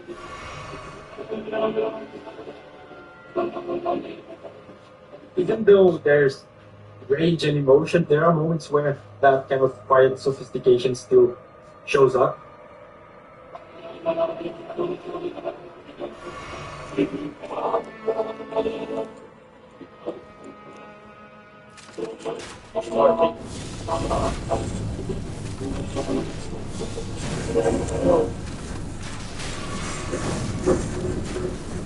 Wow.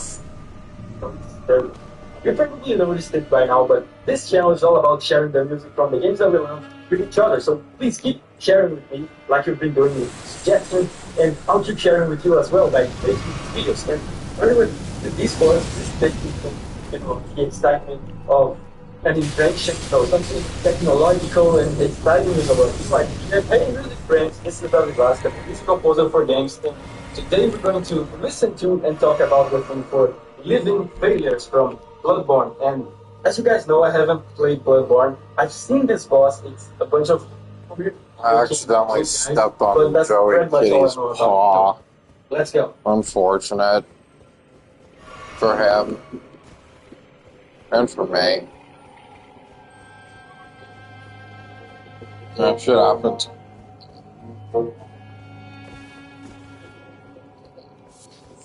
Slow start.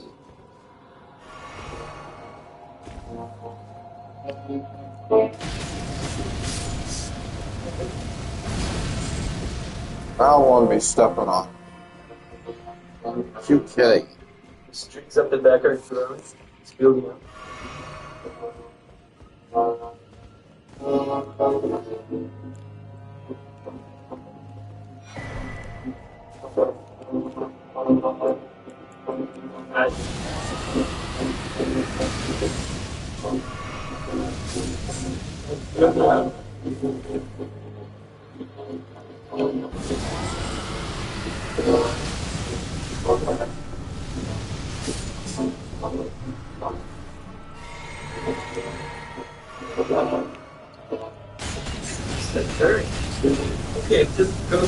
say, does this boss have something to do with Fate State?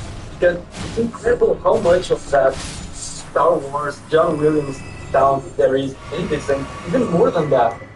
The beginning especially sounds almost like a homage to Mars from Gustav Holst.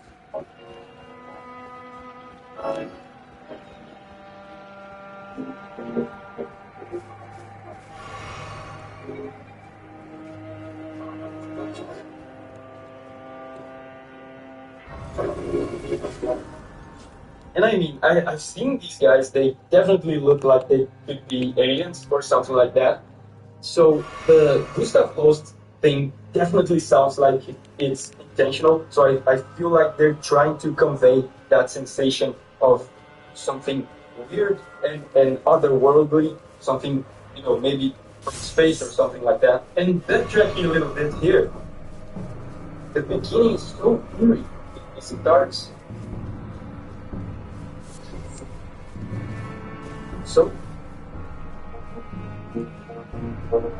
so slow and eerie, and then they do this.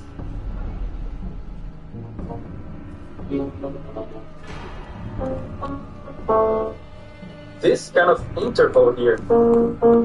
This is called the semitone. It's the smallest little measure of sound that we have in Western music, and it's a very disturbing, depending on the context, it's very disturbing kind of interval that they are highlighting here. And the brass ensemble keeps getting bigger.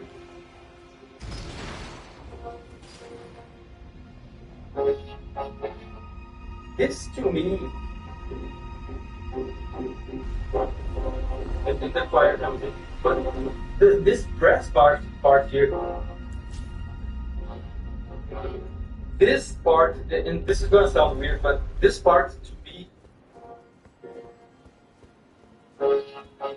aside from the alien thing, it sounds a bit authoritarian to me, because it will not believe in what is in thy soon. My it has strange like a march kind of rhythm to it. Sounds it was very stern, you know, and authoritarian. And even the brass that they're using, the way they are arranging the brass ensemble, the brass instruments, they have a history of being used, you know, by military, by monarchs. It's a very regal sounding instruments, and it inspires a lot of authority. So this part makes me think of some kind of maybe an organization that has kind of authority, maybe something oppressive, some kind of entity with power, with a kind of communist power. And I don't even know if this makes any sense in the context of the story. Again, this might just be more nice to host, but this is what I think. This is this part.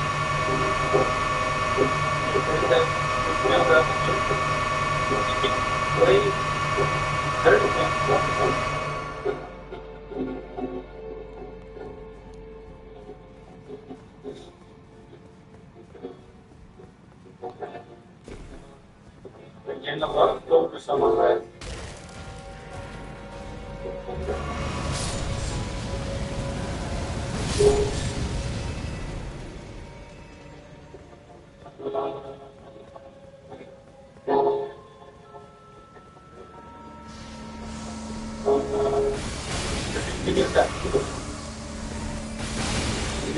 This thing.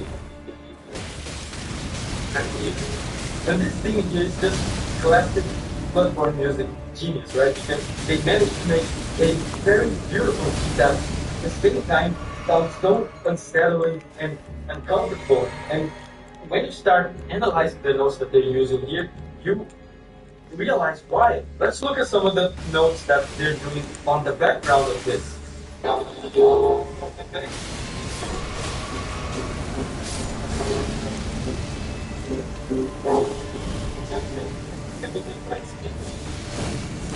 can hear a violin here holding one constant note.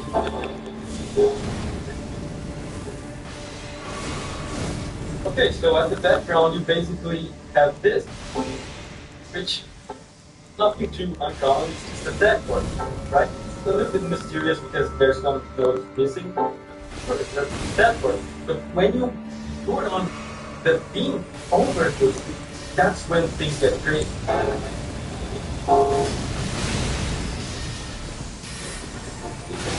Hear that?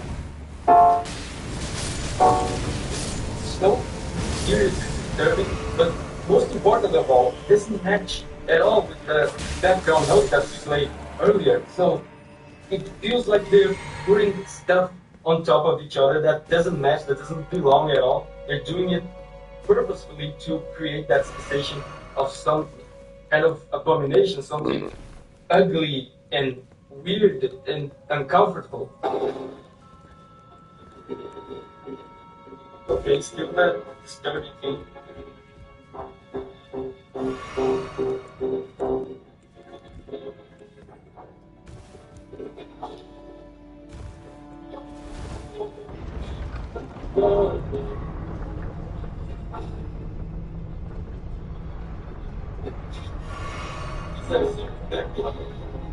It's tiny chords, man.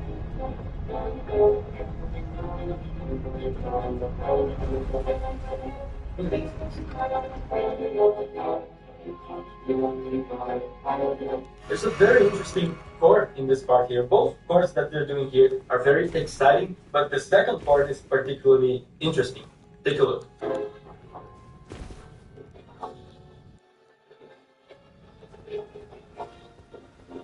So, this second chord here, this is a happy chord, and happy chords, you guys probably noticed by now, are very rare in Bloodborne.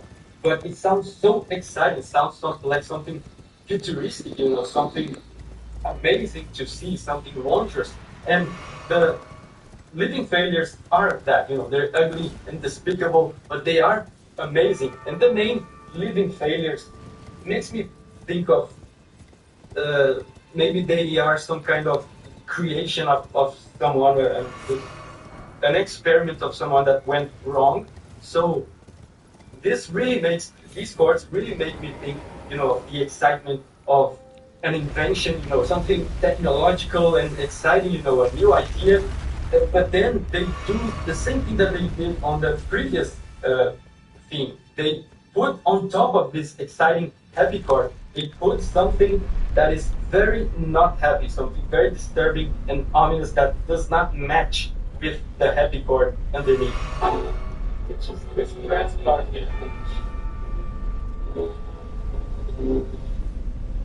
Oh, and now there's this. Feels like a build up.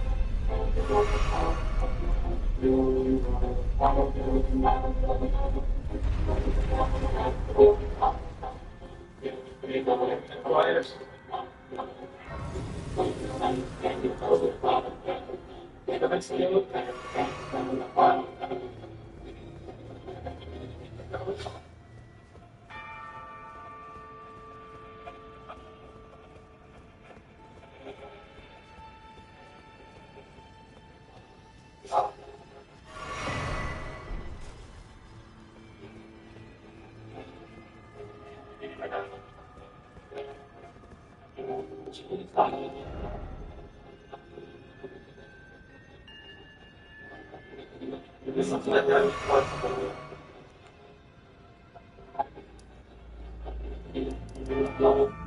This choir part here is amazing, and the feelings that I get from this reinforce everything I said from the previous part. There's some very obvious, happy, and exciting chords in this. Listen to it.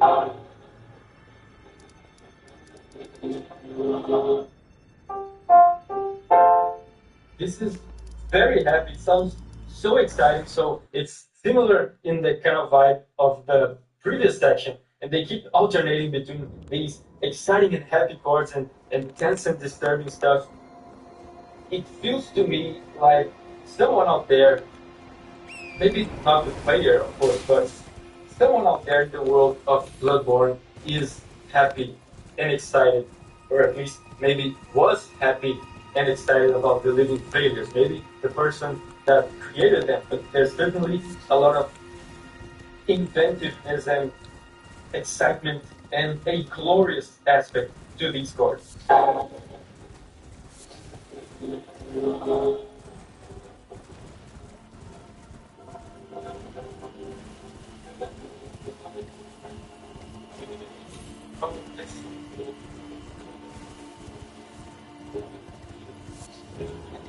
Sounds like a silent fight.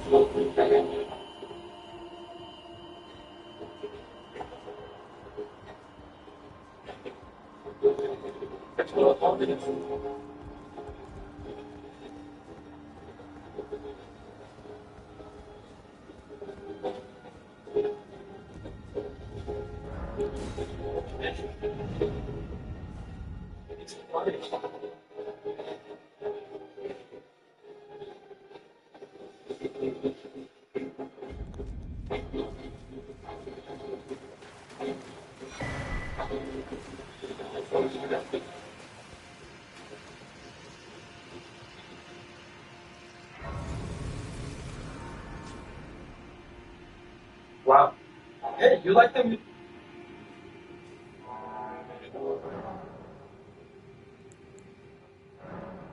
Oh, or is it me? Fine. I hadn't expected. But now the perform eliminate the name of I will not.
That's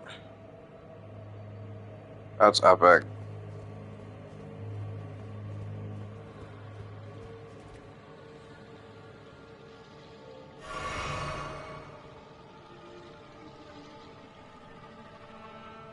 FromSoft was always known for great and memorable early game encounters. Whether it was the Asylum Demon ambushing you at the Undead Asylum, Father Gascoigne awaiting you at the graveyard, or Udic Skuldir at the end of the Dark Souls 3 tutorial area, the first few bosses are always very important to set the tone and be memorable. And no game in the From Software Souls lineup has succeeded at it as well as Elden Ring did. Welcome to my video where I talk about why Elden Ring is my two favorite early game encounters in the Souls series, namely Margit the Fell Omen and Godric the Grafted. If you enjoy this type of content, please be sure to like and subscribe, it helps out the channel massively. Also be sure to hit the bell for notifications to not miss any future videos. Godric and Margit are very memorable bosses, but for different reasons. Margit is probably the biggest early game bully in the series, and Godric just delivered one of the most memorable performances and is definitely a fan favorite in this regard. And this is what I'm going to be talking about in this video. With everything out of the way, let's get into it.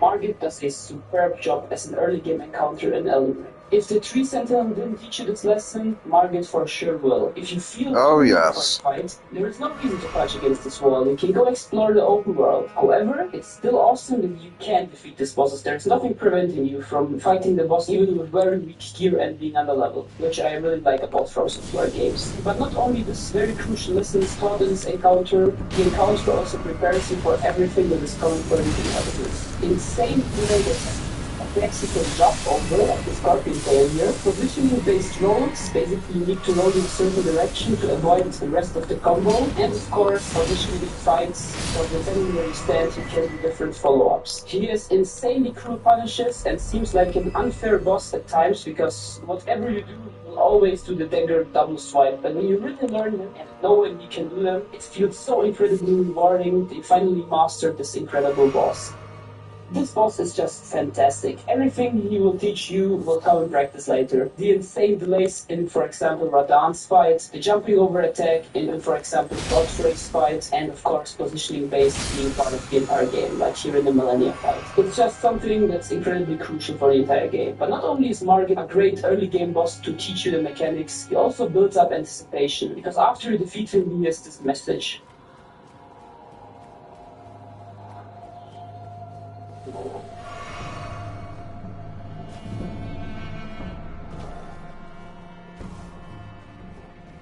And when I heard these voice lines the first time while watching some Elden Ring Network test videos, I was so hyped for the real fight we would get. Back then I didn't know we would later get one of the best bosses ever made, but that's a story for a different video.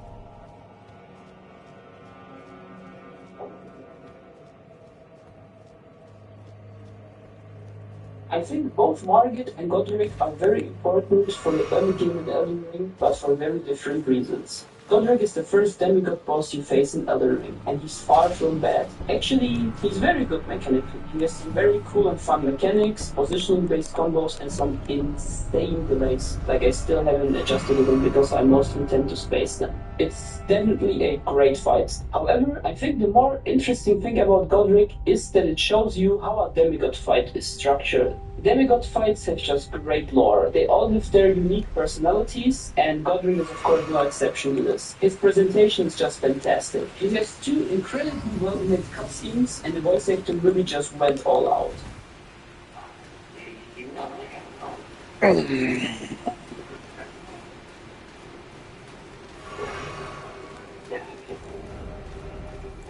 So the presentation is top-notch. The soundtrack is also one of my favorites in the series and, by extension, Elden Ring 2. It's absolutely amazing. All phases are insane. Scary and the first action of the first phase and the combat of phase 2. It's fantastic. Another very interesting thing is, Godric is just the first demigod. He's by far the most pathetic slug of a demigod you will encounter in the game. He already has a lot of crazy things going on, like chopping off a dragon's head to use it as a flamethrower, or his grafting. And this is the first demigod you face, so it builds anticipation. What will you fight later in the game? What kind of crazy stuff will you face later? Well, later you will encounter stuff like Rykard. So yeah, Godric really only was the tip of the iceberg. Another aspect about Godric I really value is the build-up throughout Limgrave. It really feels like an organic representation of someone who has control over a certain region. There are the soldiers and subordinates everywhere. There are people who are scared and terrified of his crafting practices, and then there are people who exalt him politically because they don't feel he's even worthy of being a lord. It's genuinely just a very, very well-placed boss, and I loved him ever since they showed him back then in the 20-minute gameplay. It was so incredibly high. Oh yeah, that's true.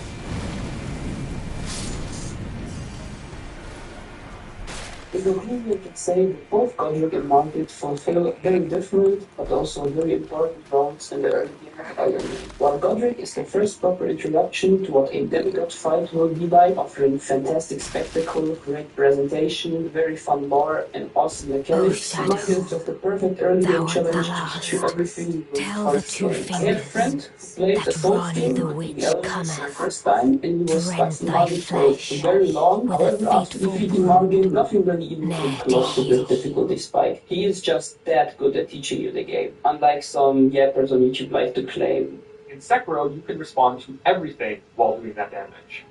In Elden Ring, my patience is being tested. Wait, and wait, and wait, and then hopefully the Witcher 3 video comes out and there's some secret extensions to this combo I'm punishing that I don't know about. Hopefully the boss will decide to roll this with Sander or will decide to drop wait instead, but not even offer to be wait so long for. I know that it is limited to these fights that less information about the more ability stuff present. I don't know, it's okay to dislike new bosses at times. I think they can be pretty challenging and tough and maybe it's not for everyone, and that's fine, but failing new stuff that you have to online is just so sad. The boss will also have a 9 on the actual one response that punches for lucky strikes, then I'd be on board, considering this a cool gimmick for the fight. However, that's besides the point. I don't think these two models are the only thing that makes the early game experience of Elden Ring so great. There's the fantastic cinematic cutscene, there's the amazing area Limgrave to explore with a lot of fun side content, and of course I need to mention one of the best levels they ever designed, Stormvale Castle, where you can take two completely separate paths. You can take the quick path through the gate, being more dangerous, or the sneaky path through the back of the castle. It's just an insanely well-designed area, and it makes the build up towards Godric even more fun. The atmosphere is also on point. Overall, the early game in Elden Ring is just perfect, and a lot of stars need to align for it to be this good, and I think Godric and Margit are one of the biggest reasons why it's so beloved. They are just fantastic bosses. Thank you so much for watching this video. If you enjoyed it, please be sure to like, maybe share it. Beautifully fought. My thanks. Was that really a More fight? challenge than I envisioned. No, that was me Now choosing I it. can finally stand before them. This is farewell, my dear. Although I don't really care at all.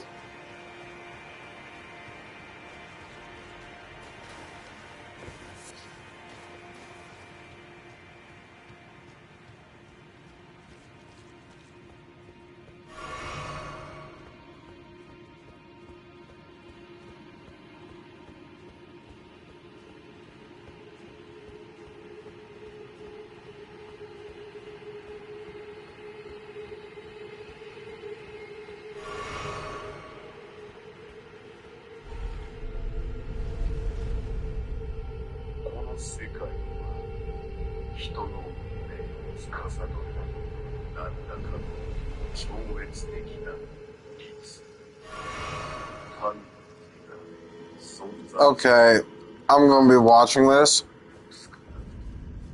A proper Berserk anime. 2 words to that. Fuck yes. Literally, give me. Oh, oops.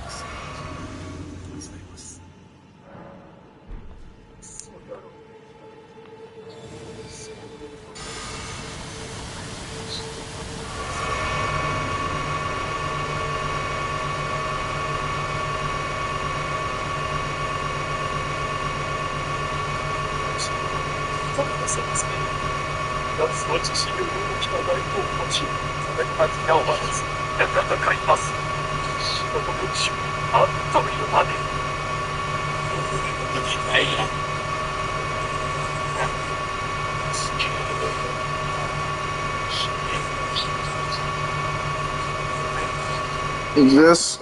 This is the kind of shit that Kentaro Miura is weeping for on the other side of the veil.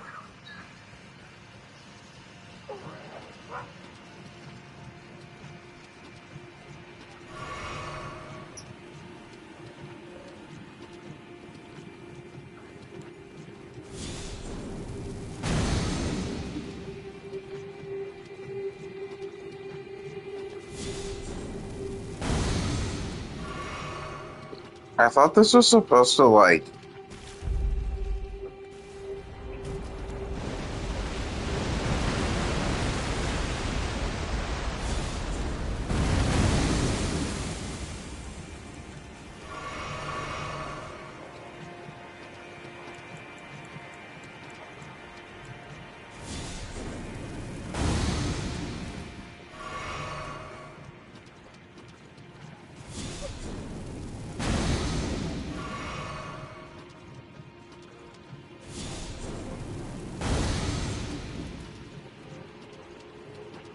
Thank you.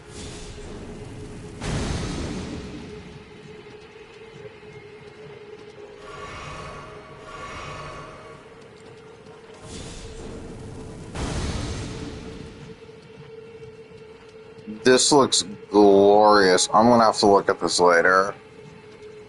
But this looks glorious.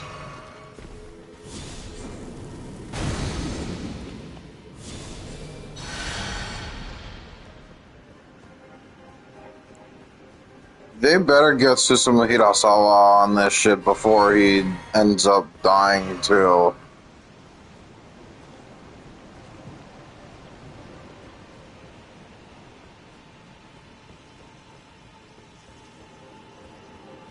I would be so happy.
I'm gonna have to watch that later.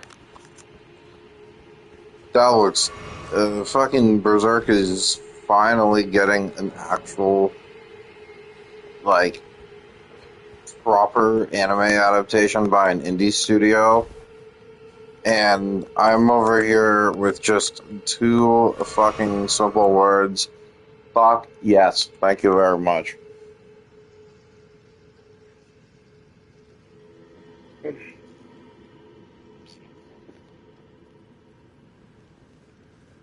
You know, with the fucking popularity this is gonna have, this is gonna be very financially viable.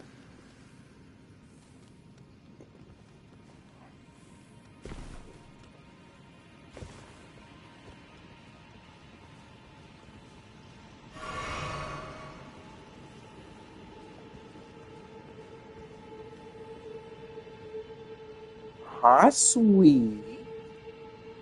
Oh, hi. You gonna lay down on me? Yeah, you little kitty.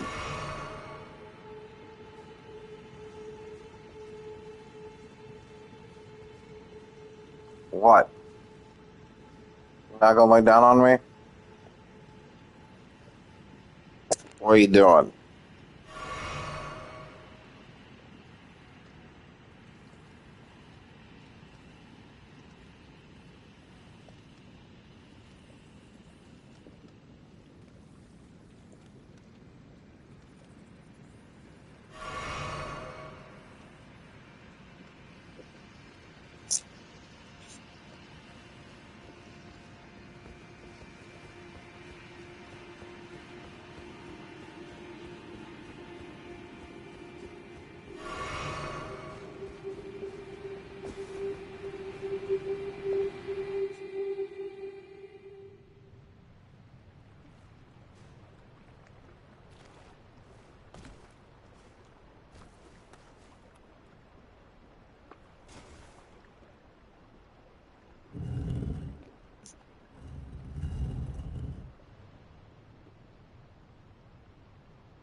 This will be the last thing I do.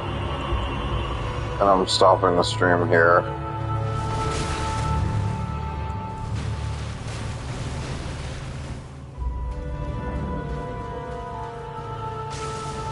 Hail the Tower of the Void. Thank you very much.